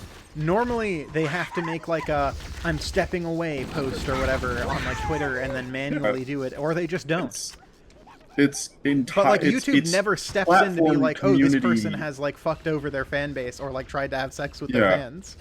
It's community policing, and it's not like the people doing it are not trained to handle it correctly. That's how you get fucking. That's how you get fucking Sunny V2 videos. It's a worrying thing that I've always been very worried about, and it's why, like, even so, these particular streams, these are about the most, like, I think down to earth and real I tend to get, because they're very unscripted, just kind of off the dome things, where I'm not really putting too much thought into what I'm saying. It's more or less just like shooting the shit. Normally with chat, thankfully right now with my wonderful co-host, you Bear. But normally I'm just like shooting the shit off on these things. But like, I try to be very clear of like, there's a line between, I don't know. I don't view any of the chatters here as friends. I'd say you're my good buddy, but even then, like, you've seen, so like we're internet friends. We are internet friends. Yeah, but also like you've seen how fairly offline I am. Bear has hit me up a few times to like do something or play a thing, but like, as you said with your social battery, dude, my social battery is this entire thing has taken like 3 months to set up.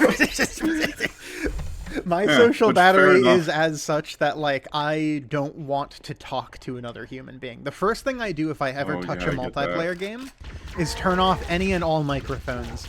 I don't want to hear another human being ever. I don't even like to play multiplayer. I don't like to be around other people. I'm kind of the same way. I don't like, I honestly really fucking hate the fact that it's so normalized, that people are just like, oh yeah, social time is Discord. Like, that's hanging out with people. And I'm like, I want to hang out with people in person. Yeah. And if I'm going to be online, I want to I want to play a game with someone. I don't just want to sit in a fucking chat and talk with someone. Yeah. That's definitely fair. I think about the most social things I get are when I, like, throw on a movie for people. But even then, that's been so long. I don't have the reserve for it at all. I'm kind of like that as well.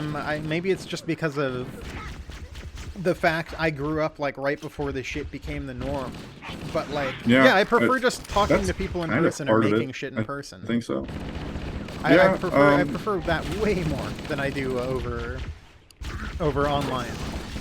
I think it's also just a matter of like, you gotta be normal. Like I am lucky enough to have to be to kind of got just post or just pre-college, pre-being an actual adult, getting my ass forced into being a person of somewhat social renown because of like weird social things that happened in high school.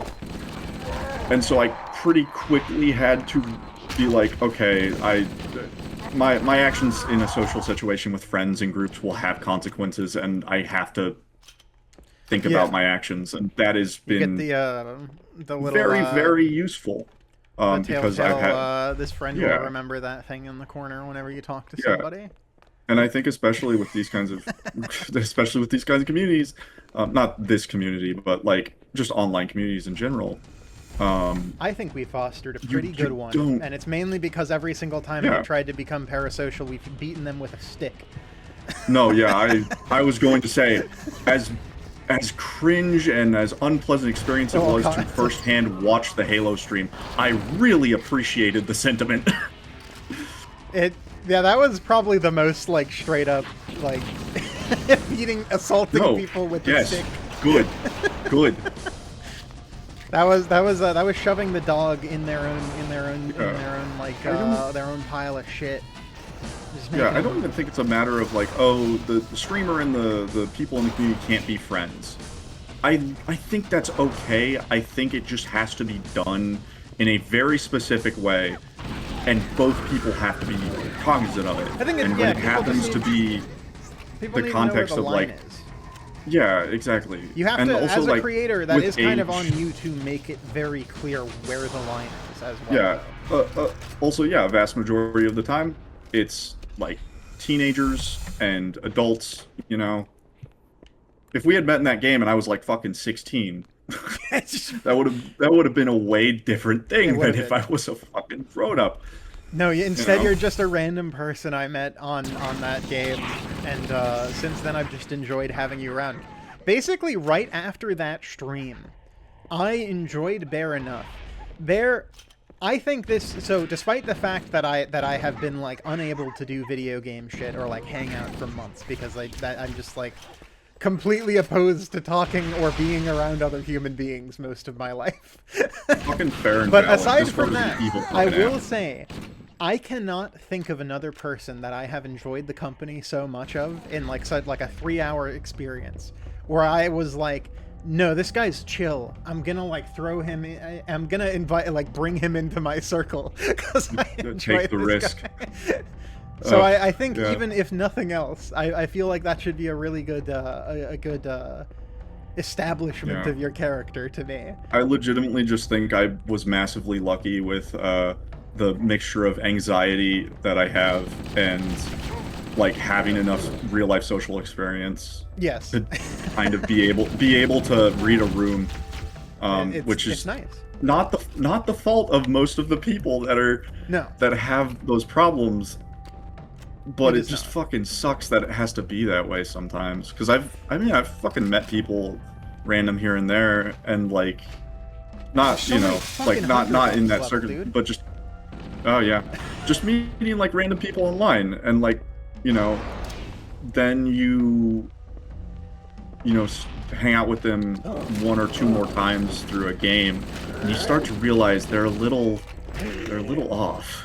Yeah. It's nothing too alarming, but then it just grows, and you're like, oh fuck, this person kind has of- no. It's interesting that we're talking boy. about all this during Halo, because Yeah. to me, Oh, fuck. hang on, let me get this guy. Halo was the first like social game kind of on that level, right? Like this Halo specifically 2 and 3 and Reach is where I met like a lot of my friends when I was younger, because it was like it was an earlier era where people would just you'd meet somebody in an Xbox lobby and you'd be like, that guy was kind of cool. I'm gonna send him a request and maybe we'll hop into a game or chat. Yeah. For me, that was Payday. That was Payday 2. Like that game became the big like. I have groups of friends that I'll do levels of that with.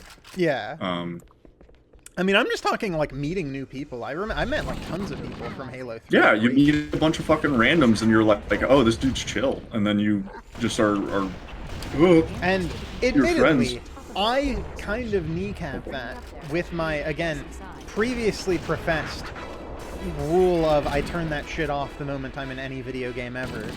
So basically, it's kind of remarkably lucky that you managed to make it in. Yeah, I mean, honestly, I'm. Oh, Oh, no. fuck. Well, there goes me. I'm really hesitant with that shit too. It's just because of the specific context of what that game is. Yeah. Because, like I exactly. mentioned before, I made friends and like people I would recognize and run into through the Gary's Mod RPs. Yes, yeah, that was also. And so I was in a mood of like slightly more like willing to say hi, and when May was just talking, I was like, oh cool, I don't have to come up with a conversation topic. We're finding we're both equally lost in this game. Yeah. No, it was a real convergence of everything. I Yeah. think you were like the one person that just went along with my bullshit, my stupid like badly planned uprising. Dude, it was pretty fun. I want to go back to that game. I also just really missed that game like reignited a lot of Gary's Mod RP stuff. I used to I used to like regularly play that. I had a friend that I used to play that and like Dark RP and TTT with all the time. Yeah, But I remember, never know what happened to him.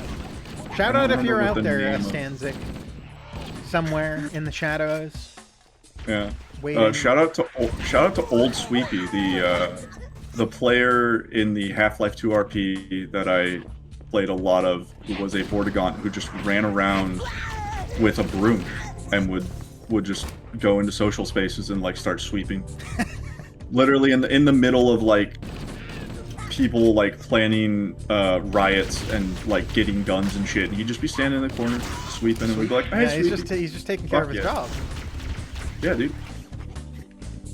Yeah, no, I think there's so much of that I don't know. It sucks. It feels like a real failure in the Yeah, modern it is a age. social failure mixed from Because there's all that stuff God knows how many things. Well, there's all that stuff that existed in the past, and like, I think it was just because the medium was in a younger phase, and also culture was in a different place. But yeah, I don't know. It sucks that there's not really like a place. Did I press that button and it just didn't do shit? Yeah, it sure didn't.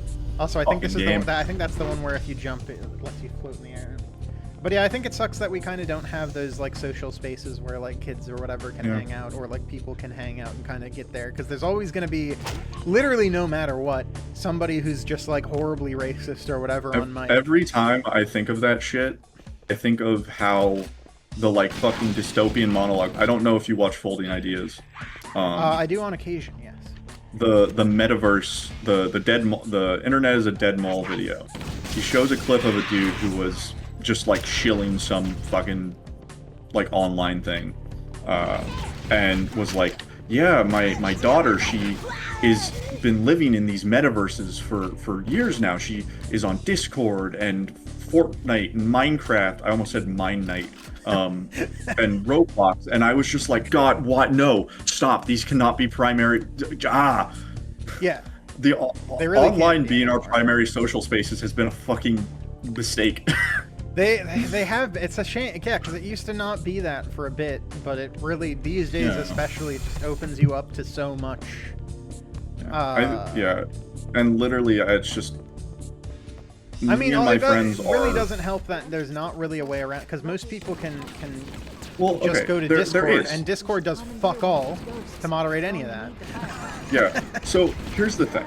I don't want to toot my own horn too much. I think I am a great example of someone who found the balance, but I will also admit it is because I am like I'm socially, economically stable. I don't have like health. I'm physically able. I am decently socially like I have everything going for me social wise. And even then, it is fucking difficult to just be like, hey guys, to like real life friends of mine, let's get together and do something.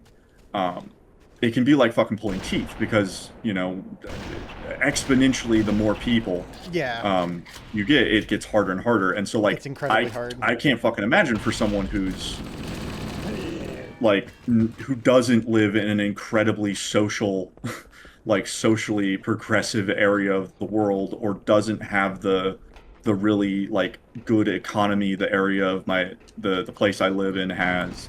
There's so many like exterior factors that have come together to allow me to have a decent balance of a social life, and like media literacy and the ability to tell when things are and aren't okay.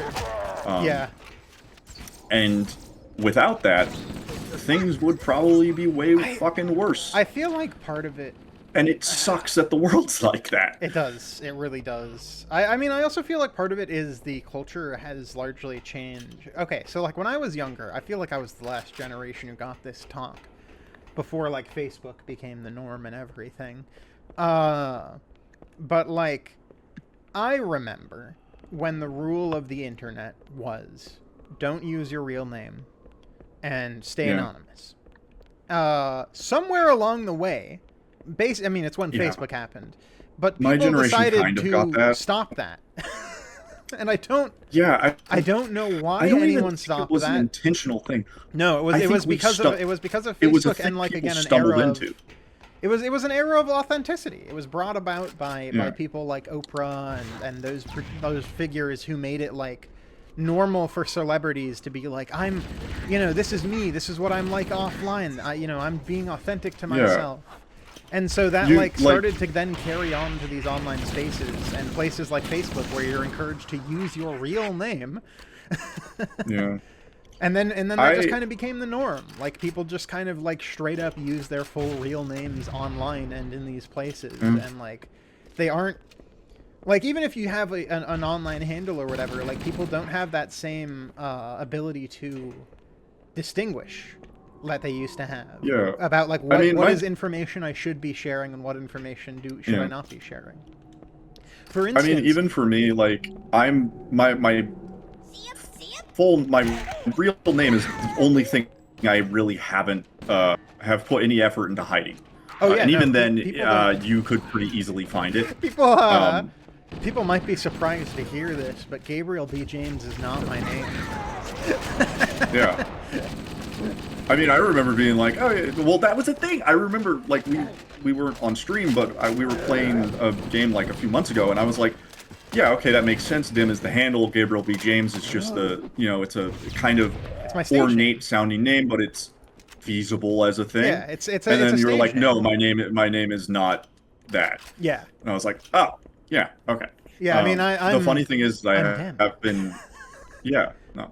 The funny thing actually has been I've been contemplating a pen name for my actual writing, because I don't to take a hazelism, I guess, bad mouthfeel. Yeah, no, I mean, that's literally why I picked both the Menzies Gate and Gabriel B. James, is because those have good mouthfeel. Yeah. I think that might even I don't know if that predates a hazelism, but I've said that to Hazel that's just on many where I occasions, heard it. where I've been like, it doesn't have a good mouthfeel whenever she's like thrown a name at me or whatever. Yeah. Because I have that same same sort of like writer brain mentality when I'm like writing up names or thinking up names of like, I want it to sound good when it's said. And to me, Gabriel B. James was that. I honestly, I think it is literally a syllables and like, what's it called? It's gotta roll off the tongue. It's gotta be memorable. Like with where you put stress on the syllables and how many syllables it is. I'm literally poetry brain shit. Hugely proud of the name The Menzies Gate, hopping on that shit, because I think that shit sounds awesome. I like the idea of an object defining a show, but you don't know what the object is. Dude, I love my band's name. I mean, yeah, I can shoot. I don't have a reason not to share it. Yeah, it's We Made It to the Desert, Now What? I fucking love that name so much. It was the most like, well, it wasn't out of nowhere. It's a reference to a teen suicide lyric, but dude, that like, every once in a while you have one of those names for a band or a fucking show or something like that, and you're like, oh fuck yes, you know. No, yeah, I get that exactly, where it just clicks into place. I mean, thank you, P. Mario. It is a good name. It does. You know what it has? It has good mouthfeel. Exactly. Why did she get bigger here? I think it's like the just bigger. Well, because that would just be like a bigger display. What are you talking My question is, why is she RGB? Why is she? Why is she woke? This ring isn't a cudgel, you barbarian. It's something else. With that, I'm gonna go take a piss. Okay, yeah, you go do that. She'll tell us about the ring in the meantime. This ring, it's Forerunner. Give me a second to access. Yes, the Forerunner built this place, what they called a fortress world. Hi guys. In order to... Hi everybody watching. I hope you have enjoyed our... No, that can't be. Oh, I don't know, what is it? Social experiment? They must have known. There must have been signs. Slow down. No, I don't know. You're losing me. The Covenant. I hope you've enjoyed this stream. It's been a weird one. It's just me and Bear kind of shooting the shit. They're afraid. Something buried. Where? The captain. I love how much keys. What Master Chief is just a goofy little guy in this game. I don't understand. He doesn't know what's going on. Get out of here. Find keys. Stop him. There he goes. There he runs.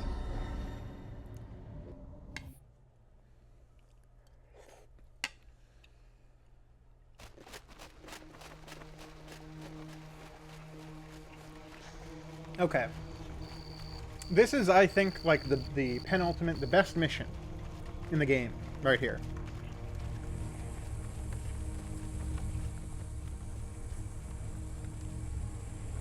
The last transmission from the captain's dropship was from this area. That was over 12 hours ago.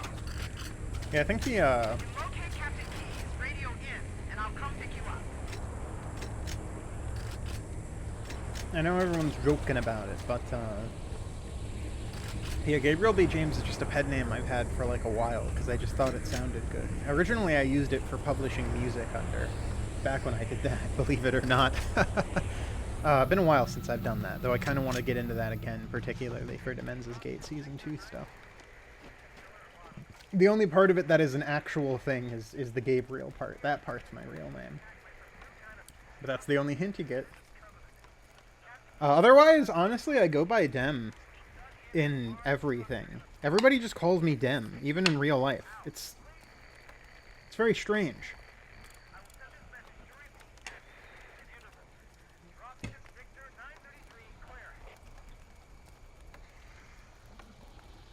Also, I have this, like, Hello? Oh, hello. Okay, cool. Welcome back.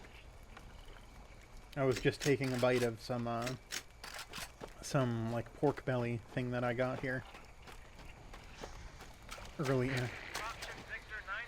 I was just talking about how I think this is, like, one of the best levels in the game. Maybe the best level.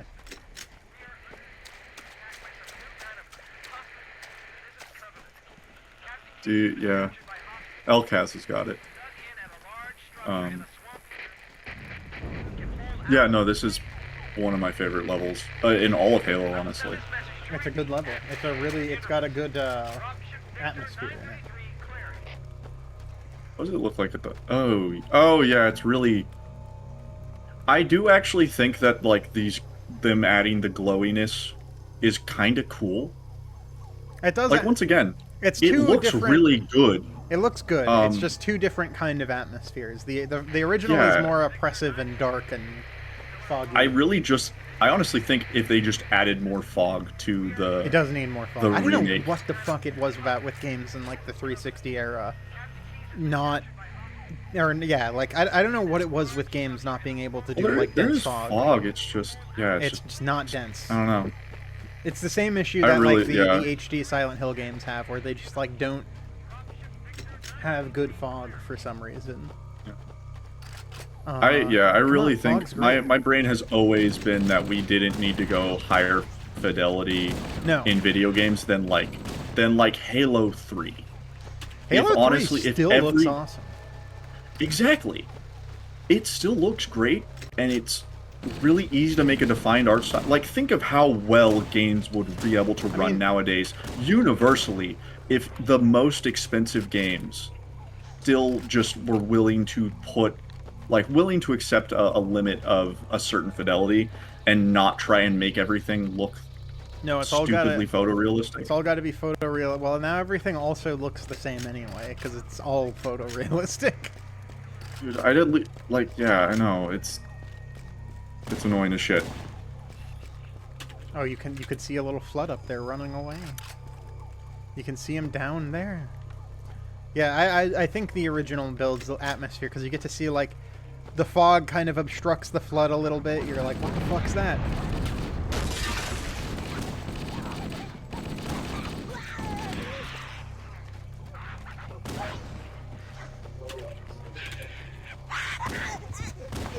I think a lot did you hear that? Of older games. Hear what? Did you hear something coming from my? No. Okay. There are people talking in the background of my house, and I'm seeing it activate the Discord thing, and so I just want to make sure people aren't hearing other things. Yeah, I feel like a lot of the push to make games more graphically pleasing, and that everything's realistic, has removed a lot of the clarity with reading visual environments in a large respect. There's far less clarity now when it comes to, like, just being able to, like, read an environment and figure out where the hell you're supposed to go. Yeah. Like, I can appreciate something looking really high fidelity. Like, honestly, I think one of the most, like, just interesting visually, like, high fidelity things to be in any video game are the pre-render cutscenes from the Halo 2 anniversary. Oh yeah, they look Those great. look... The blur yeah, ones. they look fantastic, but they also look very, like, interesting. They hit a good, like, tone of keeping the art style while also like being really realistic. Whereas the one and only time in my life I have looked at a thing that was meant to be hyper realistic and been like, oh wow, that actually looks like just people, was the second Modern Warfare game. One of the cutscenes, like, they moved in a way that just looked like someone filming people, and I had like a moment there, and then it passed, and I was like, wow, this game is fucking stupid. It's a beautiful, beautiful, stupid mess. That's a good screenshot right there. That was about it. I like that there's like goop. There's gooping. Yeah. There's lots of gooping happening over here. That do be some goop. Oh, somebody got real nasty in here. Oh. Why did it teleport me? We were literally one step apart. Because we crossed the checkpoint. We crossed the checkpoint, so... That's so funny. Yeah, it is baffling sometimes how much it just, like, pulls you. Yeah.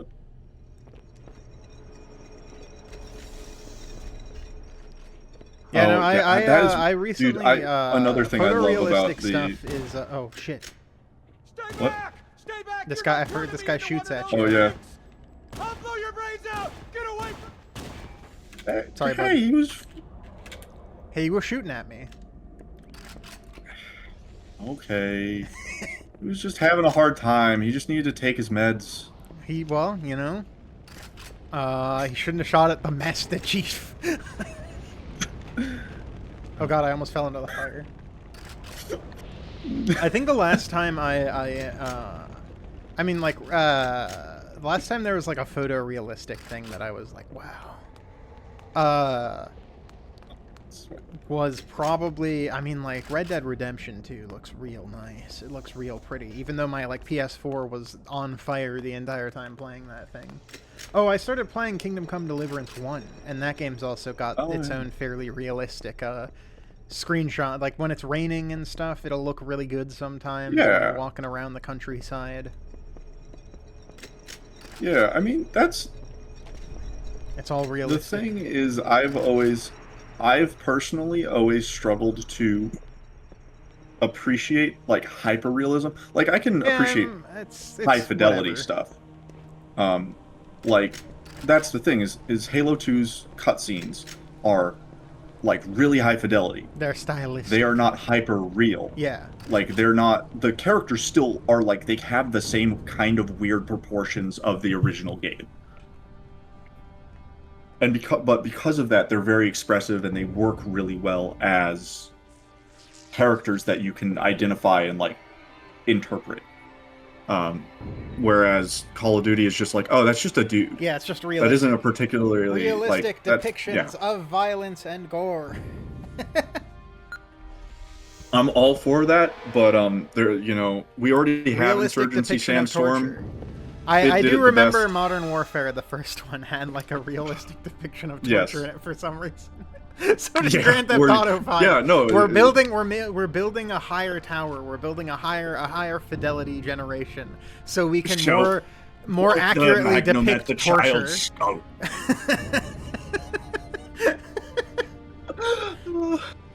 We're building like a horrible reality where like we're gonna have hyper realistic Guantanamo Bay simulator at some point. I don't even like gore specifically has never bothered me. No, I've seen all sorts of crazy shit before. It's never bugged me. I thought that the funniest thing ever was the like faux snuff film that made put for Divine Hammer on the front page of Twitch. Oh, for that was awesome. Like 3 hours. Yeah, that was awesome. It was so fucking funny. I sat in that chat for at least an hour, just like watching the chat just lose their fucking shit. Oh my god, I haven't laughed so hard in a very long time. But either way, yeah, I think it's weird sometimes when like presentation is really important. The thing, like, I think that Insurgency Sandstorm I just mentioned does a really good job of, like, besides it's not really a story game, it's a multiplayer shooter. that's kind of like semi-tactical but Yeah, semi-arcade. But it's like it's still like very much like they're suicide bombers, and when you get lit on fire, your character sounds like they got lit on fire. But it's presented in a way that is like it kind of fits despite it being still a video game, where like because it's independent of a story, it's presented as just a part of this combat scenario. It's just like this, like you know that this is a thing that would happen in real life. Yeah.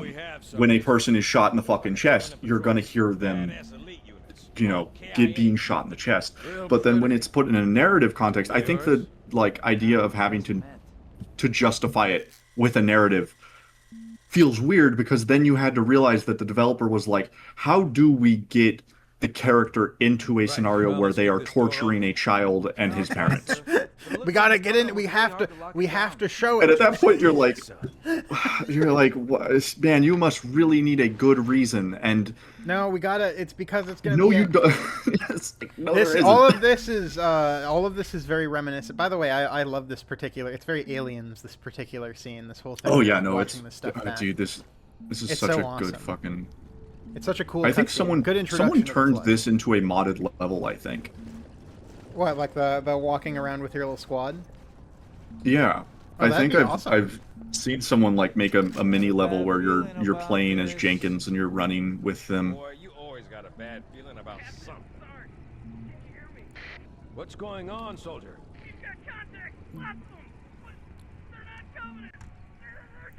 Dufflin. Corporal, do you copy? Over.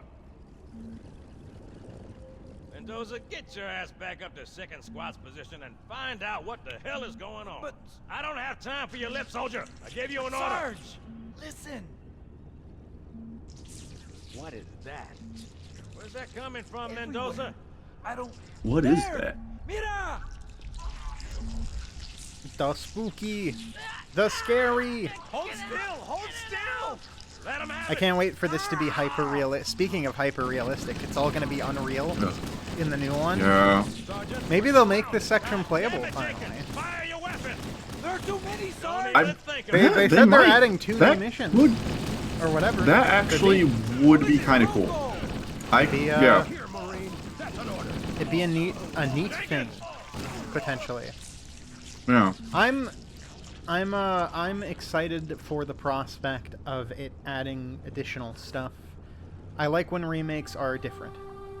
That's all. I don't. Yeah. I mean, as long as the original is easily accessible, and Halo 1 is pretty easily accessible at this point.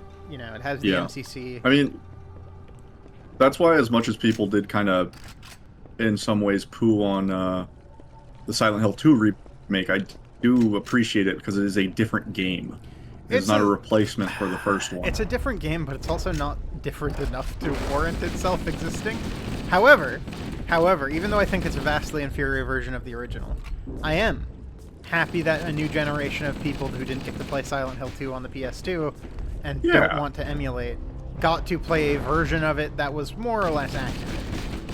They get to experience a Silent Hill 2. You get to experience Silent Hill 2 in a very high-quality version. Good. Yeah, it does the job good. It doesn't... Like, nothing about it annoys me. I think the only thing is that, yeah, it has some flourishes that are its own, but I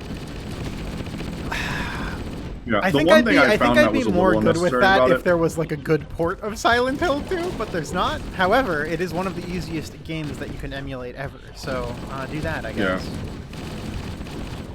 I think the one thing that I went like kind of at when I found out it happened, because I haven't played the game, but I've seen stuff of it. There's extra endings that are like not really a change. Like they're different, but they're not different enough to be like warranted all that much. It's all little stuff like that. Basically, the way I would describe the Silent Hill 2 remake is it is a slightly dumbed down version in almost every respect. When It's a bunch of little things that the game used, that the original used to imply or used to say without having to directly tell you, the player, or show you, that they kind of can't help themselves but show you. I mean, you've played Silent Hill, right? Too, right? Yes, I haven't played the remake, but I have played the first one. For the hit video game Silent Hill 2. But from what I've seen of it, the few things I've seen of it, in terms of those extra, it felt like a fan of the original game just got so excited that they wanted to canonize certain things that were implied. You know, I think again one of the biggest things is which I don't personally mind that much. I don't think it takes away. I think but it removes some of the subtlety, some of the interpretation. I think one of the biggest things is Mary's body being in back of the car. Physically. Yeah, that's the one thing that I'm like thinking of right now. Usually, the fact that she is quite physically there and visible in the in-water ending because it pans to her in the back is so on the nose that it feels like, could you not just leave that open to interpretation to like because the audience the original in-water ending is there. You can still get it, and then there's like I think there's a extra thing you can do to make her show up. So it's like, why even? It's just a slight lack of subtlety in all things. There's also like a scene where James is in a bar, and he looks at a bottle of booze, because he's implied to be an alcoholic. But like, in the original, I will say that's at the very least, as someone who never picked up on that playing the original game, like, I don't know, I see why that's not necessary, but at least that was the thing where I was like, oh, okay. Well, it's open to interpretation through multiple playthroughs, I feel like, in the original. Like, you can impress upon James anything. That's kind of why he works as the protagonist, is he is an everyman. James is perhaps the most normal guy in all of Silent Hill. Which is part of what makes him interesting. He's a very normal guy that was put in a very hard situation and made a very bad call. But like, it's a completely reasonable and understandable call. And I don't know. Like, I'm a bit of a nerd for this stuff because I love Silent Hill 2 a lot. I think it's a good video game. But yeah, I do think on Origins? It's mostly fine. Yeah. It's not like so good that it's like the best thing ever, but I think it's like on par with it's like a little less good than Silent Hill 1, I would say. Okay. Where it's worth playing. It's a good Silent Hill game, but it's also that was my first Silent Hill game, so but I hear very little about it, so I'm It's just because there's not a ton that's like super interesting with it, to be honest. Like, a lot of what it's doing is retreading similar environments that we already visited in 1. Yeah. And I think the coolest thing is the mirror thing. Maybe a pedophile? Yes. Yeah. That's like the one thing that I've seen people talk about. I also like the mirror thing. I think Origins is the one where you go to like mirrors to switch between the dark world and the other world, or other world and the regular world. And I think that's actually a really cool feature. I don't know. Yeah, I like Origins. I just also don't think it's like doing anything particularly new with the IP at that point, because it came out right after 3. The way it loops into 1 is kind of weird. Yeah, it tries to also do the prequel origin thing that I don't think anything ever on Earth has been able to pull off except Yakuza 0. Real. I think Yakuza 0 might be the only good prequel I've ever seen that's been like, oh, that was like it genuinely... Actually, that's not true. Never mind. Pearl. Reach. Or Reach. Reach as well. Reach is also pretty good in that the prequel is like, okay, yeah, this is broadly accepted and broadly good. But more people should also watch the hit movie Pearl. It's a great prequel. It's a prequel to the film X. Prequels. X. It's I don't know if I've heard of that. X is it's a Texas Chainsaw Massacre-like film. It's a send-up to Texas Chainsaw Massacre, where a bunch of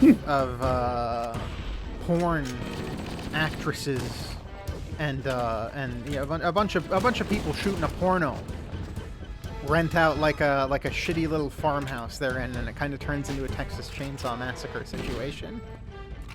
It's a good little send up to that particular film. Which also, if you haven't seen Texas Chainsaw Massacre, get on that, my guy. No, That can apply to literally anyone. The first one and the second one. Oh hell yeah! Okay, Yeah. good. I think everybody should see that. And also Aren't watch those more two movies. like technically not connected, or like? I mean they're connected, but they're so isn't the Texas vastly Chainsaw- tonally different that like. I don't remember where it was, but somewhere someone showed me like this is the Texas Chainsaw Massacre cinematic. Like, it's completely universe possible or that some two is shit, not and it's like considered they're canon anymore. yeah, and like only like the first one is connected to like a remake, which is technically a sequel that was made God knows how long. Or Yeah. That is true. Yeah. But also, like, I think that's because every single Texas Chainsaw Massacre after one, it becomes nonsensical and goofy to a degree that people are like, "Fuck that." Hell yeah. So they've soft rebooted the franchise in the same way Halloween did. Oh Where yeah. Halloween was like, actually, every Was it- movie after 2 didn't happen. Was it also kind of? What the new Halloween movies? I don't like the new Halloween movies. Yeah, I would say that also is kind of eh. I preferred the first reboot of Halloween actually. Yeah, the Rob Zombie ones. Not fuck those. I'm talking about No? H20. Oh, H20. Oh, I haven't actually watched the first Legacy sequel. Okay, not reboot. I should have said the first Legacy sequel to Halloween. It was H20, which came out 20 years after Halloween, and was I've only a seen, sequel to Halloween 2. I've seen Halloween 1, Halloween 2. I've seen the Rob Zombie remakes, which I have a. I'd recommend H20. Despite they're kind of being awesome. bad, I do have a soft spot for it. And then I've don't seen like those Halloween movies. Kills and Halloween Ends. I don't know about the second one in the Rob Zombie, because he made 2, right? Yeah, he made 2. I think I I've just only hate seen the the first idea one. of Michael being like this kid in this shitty little family. I prefer the original concept before it kind of got out of hand, which is just like he's simply evil because he's evil. Like the entire I feel like point of the first one that makes it really horrifying is that there can be a Michael Myers anywhere. There can be somebody who is just like that. They're just broken for whatever reason. They lack some basic humanity. And that's like a terrifying aspect of that film that makes it very poignant and scary all these years later to me. And then all of the sequels spend so long establishing that like he's got like a connection to demons. I think literally the one thing is that it was just like it wasn't the first horror movie I watched, but it was the first one where I was like, ooh, this is adult horror, quote unquote. Yeah, where it then led me to being like, oh, what other things are like this, and that kind of got me into horror where I'm at now. That and creepypastas. I love creepypastas. It's been a while since I've been plugged into that particular community, but yeah, I used to watch them all the time when I was younger. It's bad. Yeah, oh, no, yeah, I mean, it's well past. It's always been. It's not even bad. It's not bad in the way it used to be bad, where it was a bunch of fucking children trying to tell the scariest shit they could while also making yaoi bait out of it. It's just like, how many upvotes can I get on the No Sleep subreddit while also hopefully getting, fucking Creeps McPasta to read it out because it's the same. I work at Walmart and we all have to wipe our ass in the same 6 ways or else the world ends, There's very few things that I feel like manage to hit that. There's like a few web series and stuff like that, but it is odd to me that, and maybe this is just because I'm not plugged in, but it feels like a lot of the old ARG series and old creepypastas that kind of span off into becoming their own series. It feels like those aren't as around anymore as it used to be with stuff like Marble Hornets. Yeah, well, that was kind of... Maybe I'm just an old head. Thing is it... I mean, it's, that, honestly, the end of Marble Hornets... Or not, no.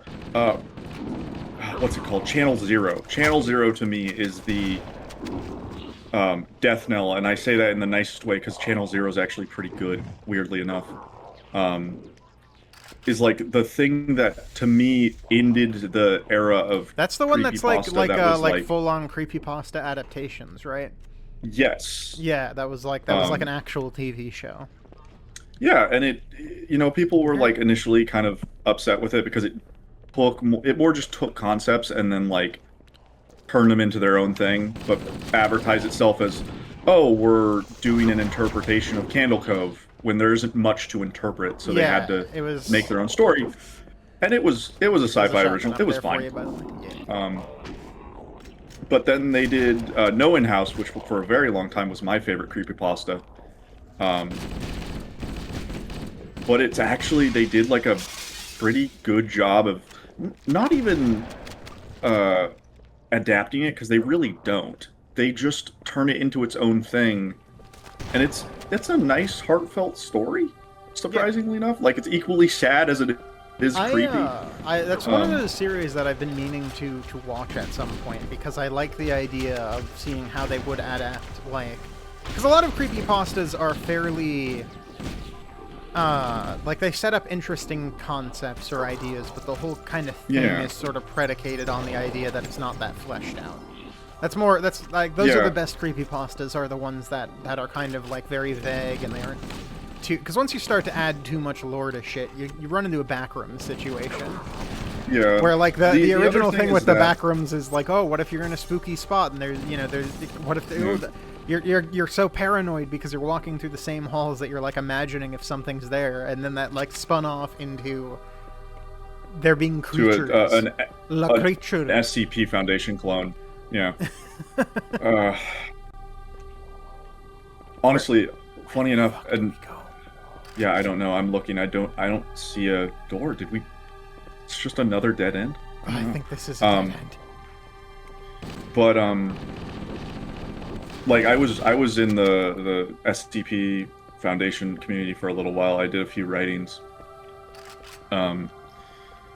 And it was also kind of one of those things where it turned into, just through the sheer force of people who make really good, high-quality content in that community and do a really good job, found a particular niche, and then because it kind of like folded in on itself to people find this and they want to write specifically like that, and it, you know, they're still talented, they're still doing good, but now they're all writing stuff that is all very much clones of not clones, but kind of derivative of each other. That's kind of. And then that feeds that initial, my fucking mouth. Those initial content creators to be like, oh, well, now I'll cover this. The SCP Wiki is at a much higher, like, standard of quality. Because genuinely it is crazy some of the really cool like sci-fi and fantasy world building that people make. Problem. It's so much of that nowadays. Yeah, I mean, like, I don't know. I kind of miss when things were just like a spooky object that did something fucked up. Ooh, yeah. I mean, it sucks because that's kind of how a lot of fan fictions and stuff went as well. Yeah. And it's because those communities are genuinely places where I feel like as a writer you can. It's one of the few places as an early writer you can flourish. Because, like, it's very hard to convince people to read, like, a novel or whatever you wrote or whatever very early on. But fan fiction and places like SCP and things like that, or making creepypastas, are ways you can kind of dip into that realm of writing without, like, I don't know, forcing people along on, like, a whole multi-stage novel or whatever. So it is a shame that so much of that is derivative, but also, like, I have to assume a good part of that is probably 16-year-olds writing, and I know when I yeah, was 16 it's and a writing, start I was point. heavily And I crimping from the people I read from.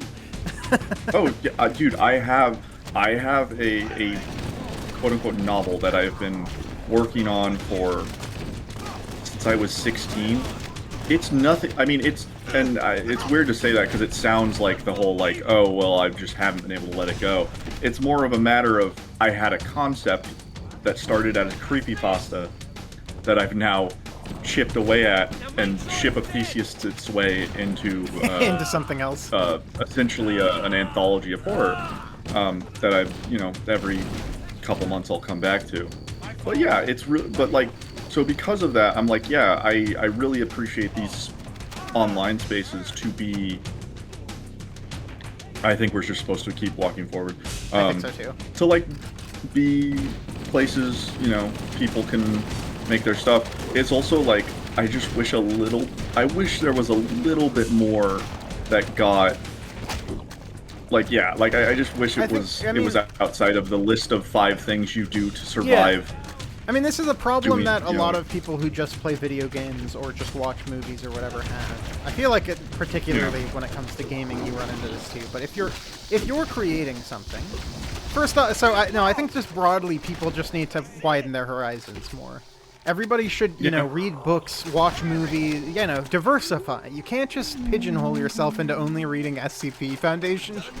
Because then whenever you write, you're just going to write what you know, which is the one thing that everybody's written over and over and over again. Oh, fuck, I skipped the cutscene. Oh, no! Can I go back? Man, fuck. Okay, Guilty Spark shows up and he goes, hey, you follow me.